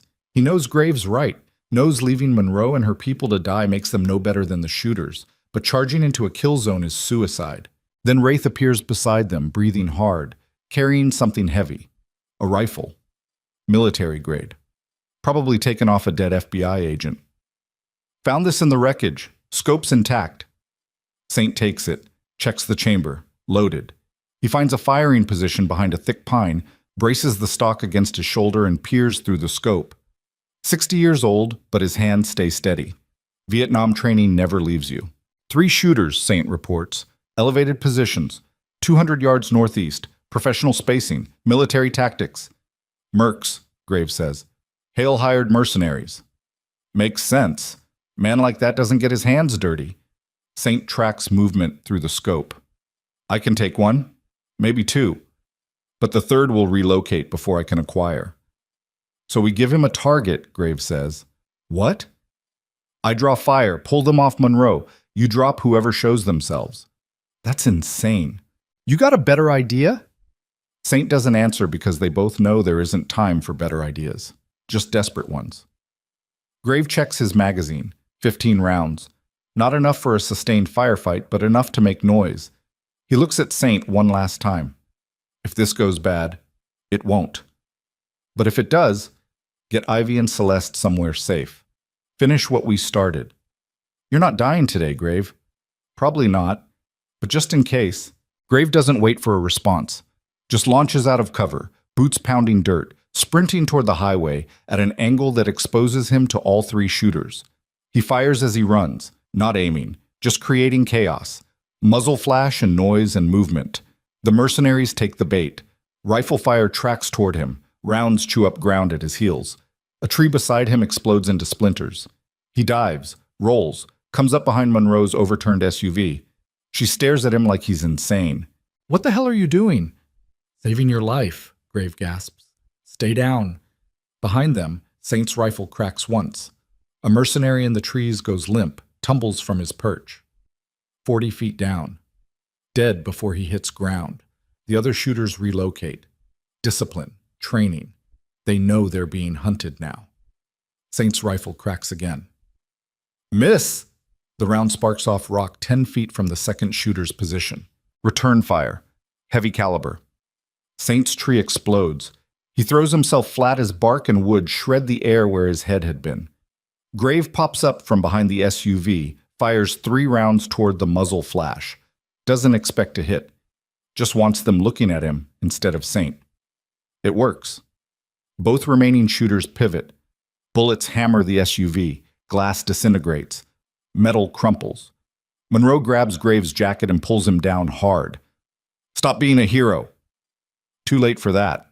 More engines, not bikes. Trucks. 3 of them screaming down the highway from the south. Black. No plates. Reinforcements. "We're done," Monroe whispers. Blood runs into her eye from a gash on her forehead. "They're gonna finish us." The trucks skid to a stop. Doors fly open. Men pour out. 8, 10, 12, all armed, moving with military precision toward the ambush site. Graves' heart sinks. This is it. The end. Outgunned and surrounded. No backup, no miracle. Then the sound hits him. Distant but unmistakable. More motorcycles. Dozens of them. Coming fast from the north. The reinforcement trucks hesitate. Their men look back toward the sound. Uncertainty spreading through their formation. The Iron Saints crest the hill like an avalanche made of steel and leather and rage. 20 bikes. 30. More behind those. Every Iron Saint in the state who got the emergency call and dropped everything to ride. They don't slow down. Don't stop to negotiate. Just open fire on the move. The ambush becomes a battlefield. Chaos. Gunfire from all directions. The mercenaries scatter, caught between FBI agents finding their courage and an army of bikers who've spent lifetimes learning how to fight dirty. Gray vaults over the SUV, sprints toward the nearest truck. A mercenary turns, raises his rifle. Too slow. Graves' first shot takes him in the chest, the second in the throat. The man goes down, gurgling. Saint's rifle cracks twice more. 2 shooters drop. The last one in the trees tries to run. Makes it 15 feet before Wraith's bike cuts him off. What happens next isn't pretty, but it's final. The trucks try to retreat, engines roar, tires spin, but the Iron Saints swarm them like wolves on wounded prey. Windows shatter, doors get ripped open, men get dragged out and put down. No mercy, no quarter, just brutal, efficient violence. It's over in 90 seconds. Silence falls except for groaning wounded and idling engines. Smoke drifts across the highway. Bodies scattered like broken dolls. The metallic stench of blood and gunpowder hangs thick in the cold air. Graves stands in the center of it all, chest heaving, hands shaking, ears ringing from gunfire. He's covered in blood. Some his, most not. A graze across his ribs burns like fire, but he's alive. Still breathing, still standing. Monroe pulls herself upright using the wrecked SUV for support. Surveys the carnage. Looks at the Iron Saint standing among the bodies. Looks at Grave. "You just killed a dozen men on a federal highway," she says quietly. "Self-defense," Grave replies. Voice flat, empty. "That's not what this looks like." "Then change how it looks. Because those men opened fire on federal agents. We stopped them. That's the story." Monroe stares at him for a long moment, then nods once. "That's the story." She pulls out her radio. Calls for every emergency unit within 50 miles. Ambulances, backup, crime scene techs. The cavalry that arrives too late to help but just in time to clean up the mess. Saint walks over. Blood on his face from the tree explosion. His rifle's barrel is hot enough to glow. "Hale?" "Still in custody," Monroe confirms.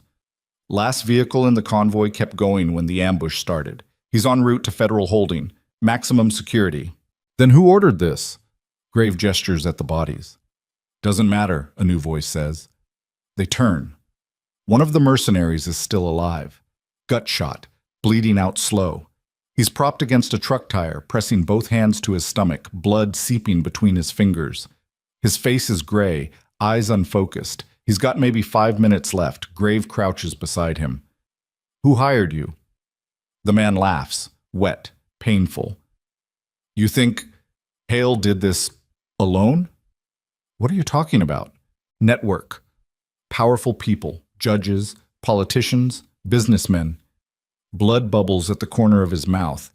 "Hale was just one branch. Tree runs deep." Saint kneels on the man's other side. "Names. Give us names." "Why? So you can, what, kill them?" Another wet laugh. "You're already dead, all of you. The moment you touched Hale. Moment you broke that woman out. System protects its own." "The evidence will protect us," Monroe interjects. "Hale's recordings. The documentation." The dying man's eyes find her face. "You really think evidence matters? To people? With that kind of power?" He coughs. More blood. "They'll bury it. Bury you. Everyone." "Tell us who," Grave demands. His hand grips the man's collar. "Give us names, or die knowing you failed." The mercenary's eyes start to glaze, life draining away. With his last breath, he whispers a single name, Kowalski. Then he's gone. Grave releases the body, stands, looks at Saint. The judge who signed Celeste's commitment order. "He's more than dirty," Monroe says. Her voice carries a weight of realization. He's the linchpin. If Hale's part of a network, Kowalski's the one making it legal, signing orders, sealing records, protecting everyone involved. "Where is he?" "Home, probably. It's Christmas. He'll be with family." "Then we go there," Grave says, "right now, before he hears about this and runs." "You can't just storm a federal judge's house. Watch me." Monroe grabs his arm. "Grave, listen. This is bigger than you thought. Bigger than Hale. You're talking about corruption that goes all the way to the top. You can't fight that with bullets and bikes." "The hell I can't. You'll lose. They'll destroy you legally, publicly, make you the villains while they walk away clean." "Then tell me the right way," Graves snarls. "Tell me how to stop men with money and power and the entire system protecting them." Monroe doesn't answer, because she knows the same truth Grave does. There is no right way, not against enemies like this, just desperate measures and slim chances and the hope that somewhere in all the corruption, one person with authority will choose justice over self-preservation. Saint's phone rings. He answers, listens. His expression darkens. Willow just called, Saint says. Someone tried to breach the salvage yard. 3 men, armed, tried to get to Ivy and Celeste. Grave's blood turns to ice. Are they? They're fine. Willow put all 3 down before they got within 50 feet of the office. But Grave... Saint's voice drops. One of them was talking before he died. Said Kowalski has a kill order out. Open contract. $250,000 for anyone who brings him proof that Celeste and Ivy are dead. He's trying to eliminate the witnesses, Monroe says, before they can testify. How many people know where they are? Grave asks.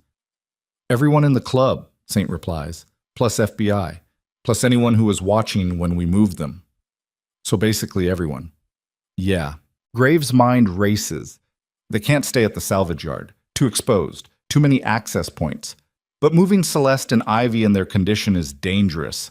And taking them anywhere public puts them in crosshairs of every bounty hunter and desperate criminal who wants that $250,000. They're trapped, damned if they move, dead if they stay. We need to end this, Grave says quietly. Tonight, right now, before Kowalski mobilizes more people. How? Saint asks. Grave looks at Monroe. You said evidence matters, that recordings and documentation could bring him down.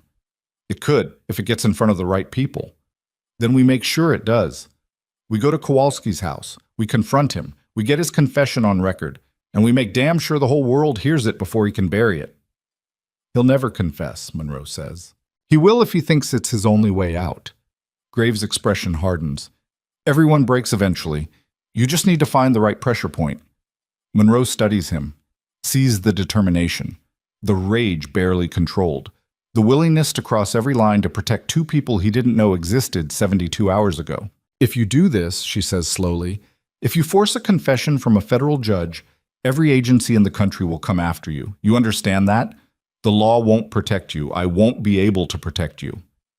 I stopped expecting protection a long time ago. Saint steps forward. You're not doing this alone. Saint, we started this together. We finish it together. The old biker looks at the assembled Iron Saints, blood-covered, exhausted, some wounded, all still standing. Who's with us? Every hand goes up, no hesitation, no questions, because that's what brotherhood means, riding into hell together because one person at the end needs saving. Monroe closes her eyes, takes a breath, makes a decision that'll probably end her career. I'm coming with you, she says. But we do this by the book. We knock on his door, we ask questions, we record everything. If he confesses, great. If not, she trails off, doesn't finish, because they all know what happens if not. The Iron Saints mount their bikes. Monroe gets in one of the few FBI vehicles still operational. They form up. An army of outlaws and one Fed who just chose conscience over career. They ride toward Judge Kowalski's mansion as dawn breaks cold and pale over the mountains. The city wakes up around them. Christmas morning, families opening presents, kids laughing, normal people living normal lives. And somewhere ahead, a man who used his power to destroy innocence is about to learn that sometimes justice doesn't wear a badge. Sometimes it wears leather and rides a Harley and doesn't stop until the monsters are buried.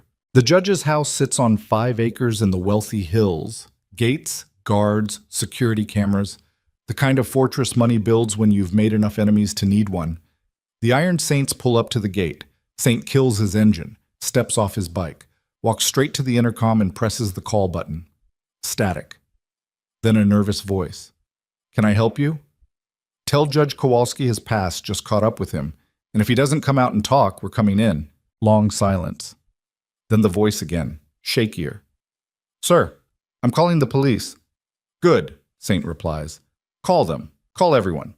Because what happens next, the whole world's going to want to see. The intercom cuts off. Grave watches the mansion, counts cameras, calculates response time. His hand rests on the .45 tucked in his waistband.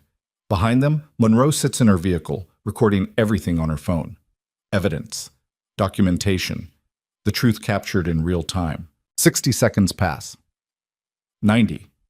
2 minutes. Then the front door of the mansion opens. Judge Raymond Kowalski steps out. Mid-60s, silver hair, expensive robe over pajamas. His expression is fury mixed with fear as he takes in the army of bikers surrounding his property. "This is criminal trespassing," he shouts. "I'm calling." "Celeste Arden," Grave interrupts. His voice carries across the yard. "You signed the order that put her in Cascade Ridge, on Vincent Hale's request. Why?" Kowalski's face goes pale. "I don't know what you're talking about." "Yes, you do, and we have proof. Recordings, financial records, everything." Grave takes a step forward. "You're done, Kowalski. The only question is whether you go down alone or take everyone with you." The judge's hand trembles. He looks at Monroe, recognizes the FBI windbreaker. "Agent, arrest these men. They're threatening a federal." "Judge Kowalski," Monroe calls out. "I'm Special Agent Monroe.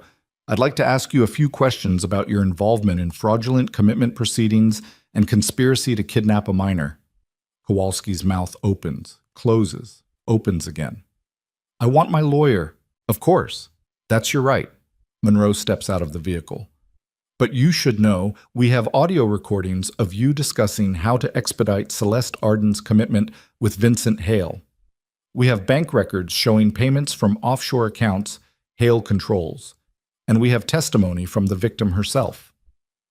"That woman is mentally ill. Her testimony is worthless. Actually, she's remarkably coherent now that she's off the drugs you helped keep her on for 3 years. Monroe walks closer. "So, here's what's going to happen. You're going to tell me everything. Every judge you bribed, every doctor you paid, every politician you protected, all of it, on record, right now." "Or what?" Kowalski's voice shakes, but he tries to sound defiant. "You'll let these criminals kill me?" "No," Grave says quietly. He dismounts his Harley, walks toward the gate. "We won't kill you. That's too easy. We'll just make sure every single person you ever wronged knows where you live, every family you destroyed, every child you helped steal, every life you ruined, and then we'll step back and let justice run its course." Kowalski's face goes from pale to gray. "You're bluffing. Try me." Silence stretches. The judge looks at the bikers, at Monroe, at his options evaporating in the cold morning air. Then his shoulders slump. "I want immunity," he says quietly. "No deals," Monroe replies. "Then I want reduced—" "No, deals." Monroe's voice hardens. "You tell us everything, or we let the evidence speak for itself in court. And trust me, Judge, the evidence is damning enough to put you away for life." Kowalski's hands shake, his perfect life collapsing around him. Finally, he nods. "There's a network. 27 people. Judges, politicians, CEOs. We've been working together for 15 years, moving money, falsifying records, protecting each other." His voice breaks. "Hale was just one client. There are others, dozens, all using the system to steal, hurt, destroy whoever they want." "Names," Monroe demands. "I want every single name." And in the pale Christmas morning light, with an army of outlaws as witnesses, Judge Raymond Kowalski begins to talk. And the empire of corruption he helped build begins to crumble. Judge Kowalski's confession takes 43 minutes. Monroe records every word on 3 separate devices. Backup. Insurance. The kind of redundancy you need when bringing down an empire built on lies. 27 names. Politicians who sold favors. Judges who signed fraudulent orders. CEOs who laundered money through charitable foundations. A network so deep and tangled that pulling one thread unravels decades of corruption. Kowalski talks until his voice goes hoarse, until there's nothing left to protect and no one left to shield. When he finishes, the silence that follows feels heavier than the words themselves. Grave stands at the gate, hands in his pockets, watching the judge crumble. Part of him wants satisfaction, wants to feel vindicated, but all he feels is tired, the kind of exhaustion that settles into bones and won't leave. Monroe makes calls. Lots of them. FBI field offices, Justice Department, U.S. Marshals. Within an hour, federal vehicles swarm the judge's property. Kowalski gets cuffed and led away without protest. No struggle. No dramatic final words. Just a broken old man shuffling toward a future he spent his life avoiding. Saint lights a cigarette beside Grave. They watch the sunrise together, cold, beautiful, indifferent to human suffering and human justice alike. It's over, Saint says quietly. Is it? Grave asks. The part we can control is. And the rest? Saint takes a drag, exhales smoke into frozen air. The rest is up to people who wear suits and sit in courtrooms. Our job's done. But Grave doesn't feel done. Feels like something's still unfinished. Some piece missing. He can't name it, but it sits in his chest like a stone. The Iron Saints begin to disperse. Some head home, others to the clubhouse. A few stay behind to give statements to federal agents who suddenly treat them like witnesses instead of criminals. Strange how quickly perception shifts when you're useful to the system. Grave rides back to the salvage yard alone. Needs the solitude, needs the engine vibration, and cold wind, and time to think. The highway stretches empty before him. Dawn light turns the snow-covered landscape into something almost peaceful. The salvage yard looks different in daylight, less fortress, more junkyard. The guard dogs sleep in patches of sunlight. The fence looks rusty and insufficient. Hard to believe they held off an army here just hours ago. Willow meets him at the gate. She's cleaned up, but there's still blood on her boots. They're inside, waiting for you. How are they? Alive? That's something. Grave parks his Harley and walks to the office. His ribs ache where the bullet grazed him. His hands are stiff from gripping handlebars in the cold. Every muscle protests movement. He's 46 years old and feels every single year today. Inside, Doc is checking Celeste's vitals. The woman looks better. Still skeletal, still damaged. But there's color in her face now, clarity in her eyes. She's sitting up without assistance, sipping water from a plastic cup while Ivy sits pressed against her side. The girl looks up when Grave enters. Her bruised face breaks into something that might be a smile if she remembered how. "You're back," Ivy says. "Said I would be. People say lots of things." Fair point. Grave pulls up a chair, sits heavily. His body screams in protest, but he ignores it. "It's over," he tells them. "Hale's in custody. The judge who helped him is talking. They're rounding up everyone involved. You're safe now." Celeste's hand shakes as she sets down the water cup.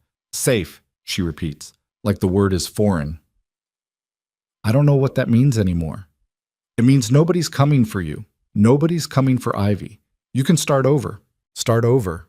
Celeste laughs. No humor in it. "I lost 3 years. My daughter lost her childhood. How do we start over from that?" Grave doesn't have an answer. Doesn't pretend to. Some things can't be fixed. Just endured. "Where will we go?" Ivy asks.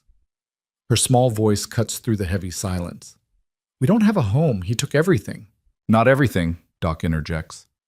She's been quiet until now, organizing medical supplies, giving them space. "Your mother's inheritance. Hale stole it, but the courts will return it. Could take months, maybe longer, but it's yours." "Money doesn't give us back what we lost," Celeste says. "No, but it gives you options, a place to live. Therapy. Time to heal." Doc crouches down to Ivy's level. "You're not alone anymore. That's what matters." Ivy looks at her mother, at Doc, at Grave. "What about you? Will you stay?" The question lands harder than it should. Grave spent his adult life avoiding attachments, moving on before anyone expects him to stay. But this girl with her broken arm and bruised face is looking at him like he's something worth holding on to. "I'm not good at staying," Grave says honestly. "Are you good at anything?" Ivy asks. No malice, just curiosity. "Leaving. I'm real good at that." "That's sad." "Yeah, it is." Celeste reaches out and touches Grave's hand. Her skeletal fingers barely have strength, but the gesture carries weight. "Thank you for everything, for saving her, for saving me, for not giving up when anyone else would have." "Wasn't just me," Grave says. "Was the whole club." "But you were first. You're the one who pulled her out of that ditch." Celeste's eyes fill with tears. "I don't know how to repay that." "Don't need repayment. Just need you to take care of her, be the mom she remembers. That's enough." Celeste nods, pulls Ivy closer. The girl buries her face in her mother's shoulder and finally lets herself cry. Not the silent tears of someone afraid to make noise. Real sobbing. The kind that comes from 3 years of holding everything in. Doc quietly ushers everyone out. gives them privacy. Mother and daughter clinging to each other in a salvage yard office while morning light streams through dirty windows. It's not pretty, not cinematic, just real. Outside, Saint is waiting with coffee, strong and black. Grave takes a cup and drinks it even though it tastes like battery acid. Monroe called, Saint says. Federal prosecutors are filing charges against all 27 people Kowalski named. Biggest corruption case in state history. Maybe bigger. Good. She also said we're clear. Self-defense on the highway ambush. Everything documented. No charges. That mean we're heroes now? Saint snorts. Means we're useful. There's a difference. They stand in comfortable silence. Two men who've seen too much to pretend the world is fair, but still choose to fight when it matters. What about you? Saint asks. You sticking around, or you going to do that thing where you disappear for 6 months? Don't know yet. That girl in there asked you to stay. She's a kid. Doesn't know what she's asking. Pretty sure she does. Saint finishes his coffee, crushes the cup. You ever think maybe you deserve something good for once? Maybe you've paid enough for whatever you think you did wrong? My sister is gone, and you can't save her by punishing yourself forever. Saint's voice is gentle but firm. That girl in there isn't your sister, but she's alive because of you. That counts for something. Grave doesn't argue, just stares at his boots and tries to untangle the knot in his chest. The day bleeds forward, federal agents come and go, taking statements, collecting evidence, building cases. Celeste and Ivy get moved to a secure location, protective custody until the trials conclude. Doc goes with them as their personal physician, someone they trust in a world full of strangers. Grave watches them leave from the salvage yard office. Ivy turns back once, waves. A small gesture that shouldn't mean anything, but somehow means everything. Then they're gone, and the salvage yard feels emptier than it should. The Iron Saints hold church that night. Everyone who rode, everyone who bled. 23 men crammed into the clubhouse meeting room. Leather cuts, road dirt, cigarette smoke thick enough to choke on. Saint stands at the head of the table, looks at each face. Brothers, family, men who'd burned the world down for each other. We did good, Saint says. Simple. No embellishment. Saved a kid, saved her mother. Took down a corrupt system. That's a win in my book. Cost us, though, Wraith says. He's bandaged from shoulder to wrist. Took shrapnel during the highway ambush. We made enemies, powerful ones. Even with Hale and Kowalski locked up, there's people who'll remember we brought down their network. Let them remember, Bones says. We've had enemies before. Not like this. Not people who can weaponize the legal system. Then we stay vigilant, stay together, like always. The room murmurs agreement, but Grave can see the truth in their eyes. They're tired. This war took something from each of them, not just blood, something deeper. There's a vote, Saint says, pulls everyone's attention back. About Grave. Grave's head snaps up. What about me? You rode alone for 3 years. Never committed. Never patched in official. You wear the cut, but you're not technically an Iron Saint. Saint's expression is unreadable. Time to decide. You in or out? The room goes silent. Every eye on Grave. He thinks about leaving. How easy it would be. How familiar. Just walk out that door and disappear like he's done 100 times before. But he also thinks about Ivy's small hand in his. Celeste's gratitude. The weight of Saint's rifle in his hands while they fought for something worth fighting for. I'm in, Grave says. If you'll have me. Saint doesn't smile, but his eyes soften. All in favor? Every hand goes up. No discussion, no debate. Just brotherhood affirming what they already knew. Welcome home, Grave, Saint says, officially this time. The meeting breaks. Beer gets passed around. Someone turns on music. The clubhouse transforms from war room to celebration. Small. Quiet. The kind of victory that doesn't make headlines but matters more than the ones that do. Grave steps outside for air. The December night is cold and clear. Stars visible for once. No light pollution this far from the city.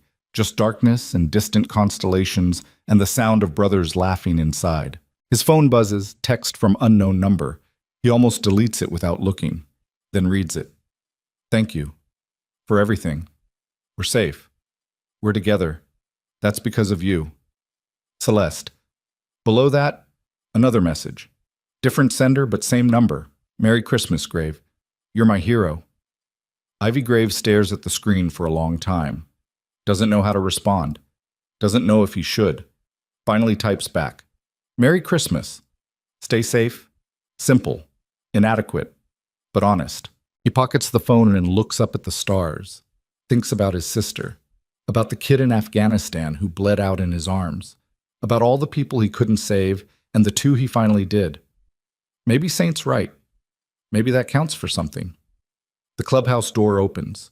Willow steps out carrying 2 beers. Hands him one. You good? She asks.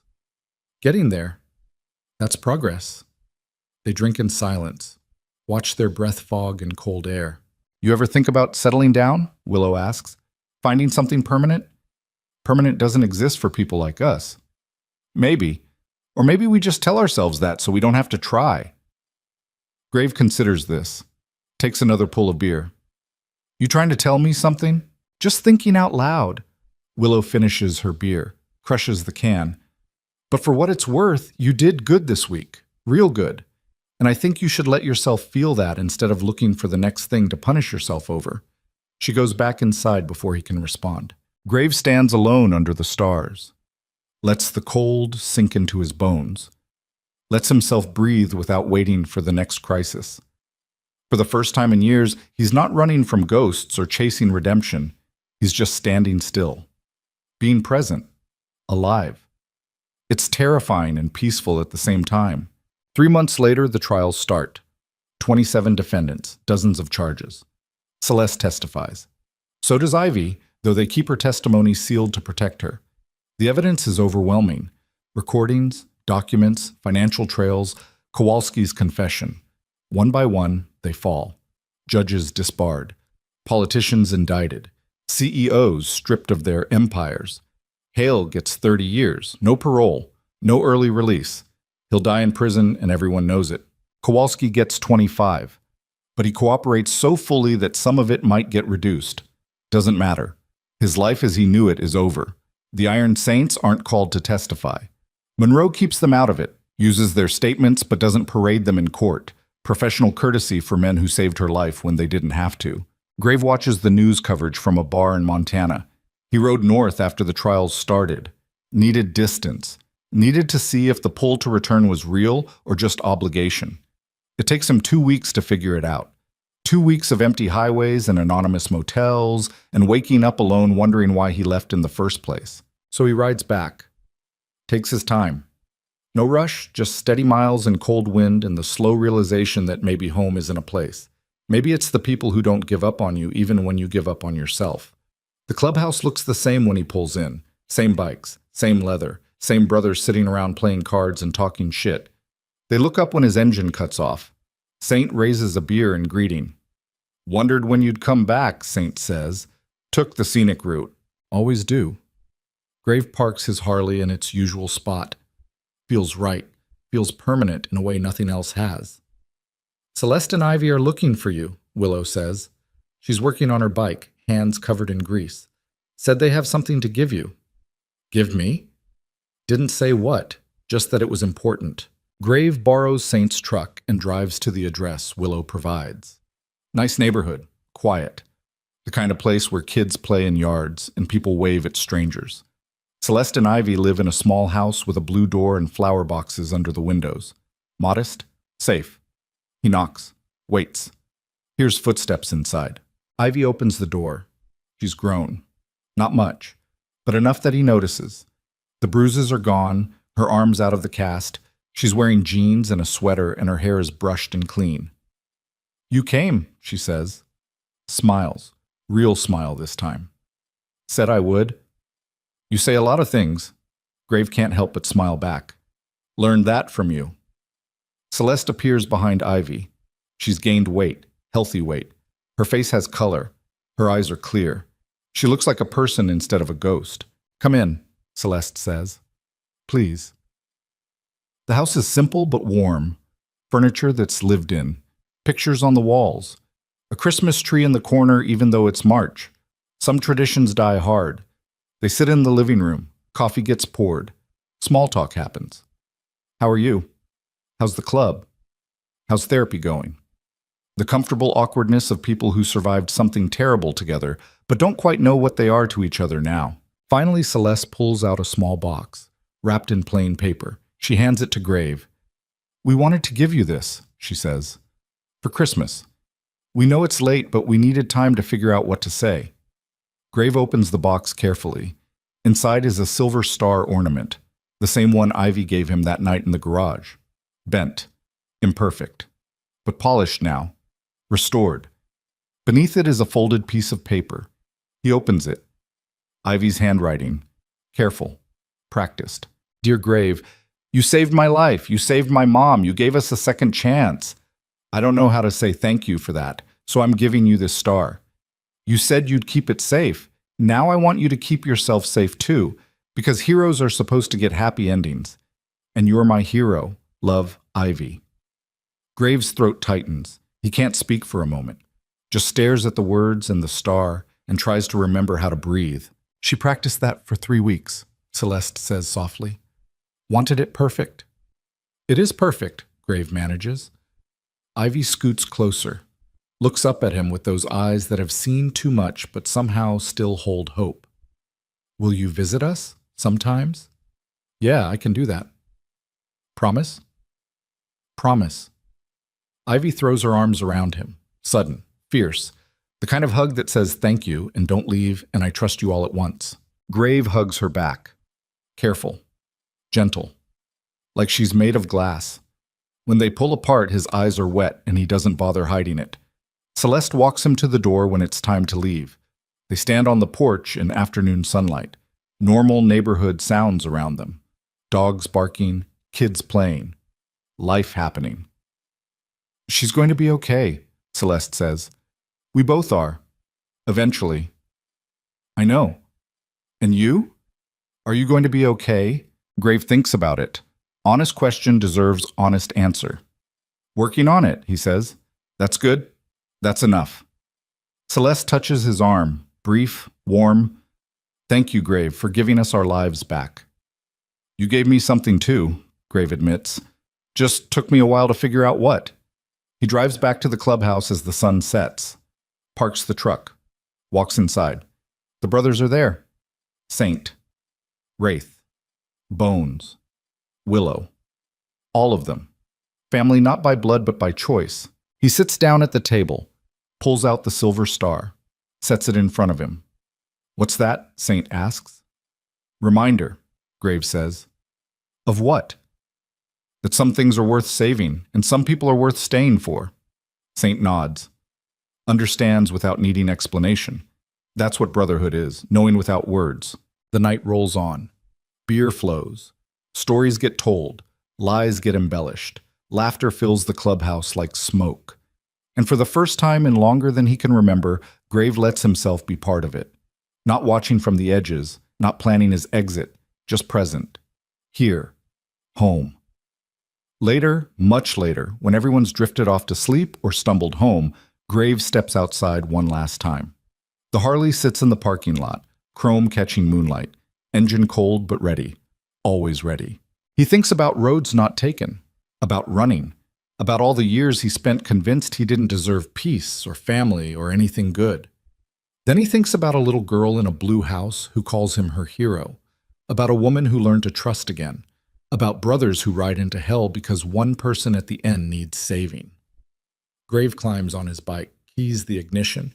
The engine roars to life, familiar, comforting, home. But instead of riding away, he just sits there, feeling the vibration, listening to the rumble, knowing he could leave anytime he wants, and choosing to stay.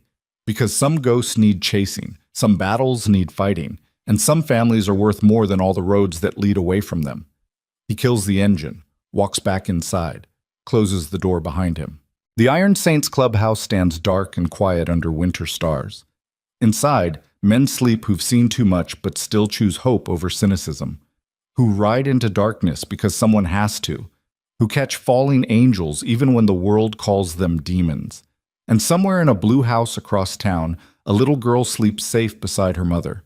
No more nightmares, no more fear, just dreams of normal things that 7-year-olds should dream about. The silver star sits on her nightstand, catching moonlight, a reminder that even in the coldest winter, even in the deepest darkness, someone will hear you when you fall. Someone will wrap you in leather and ride you toward dawn. Someone will fight for you when the world says you're not worth saving. And sometimes, if you're very lucky, that someone is a scarred ghost on an iron horse who thought he'd lost the right to protect anyone at all, but found it again in a snowbank on Christmas Eve, when a little girl's cry for help cut through a blizzard and reminded him that mercy isn't weakness. It's the strongest thing we've got. The story ends like it began, cold, dark, dangerous. But this time, the danger wears a leather cut and rides on the side of angels. Even if the angels have broken wings and prison tattoos and names like grave. The highway stretches empty into darkness. Somewhere out there, someone else is falling. Someone else is crying for help that won't come. And when the system fails, when justice turns its back, when no one else is listening, the Iron Saints will hear and they'll ride, because that's what protectors do. Even the ones society forgot to thank, especially those. The end. Christmas came cold to Eastern Washington. But by the time it left, a little girl had her mother back. A broken woman found her voice. And a scarred biker learned that sometimes the most dangerous thing you can do is let yourself love something worth protecting. The Iron Saints ride on, silent, deadly, watching over the forgotten ones. And in the darkness between cities, on roads that don't appear on maps, if you listen close enough, you can still hear their engines. Thunder in the distance. Promise in the dark. Justice on two wheels.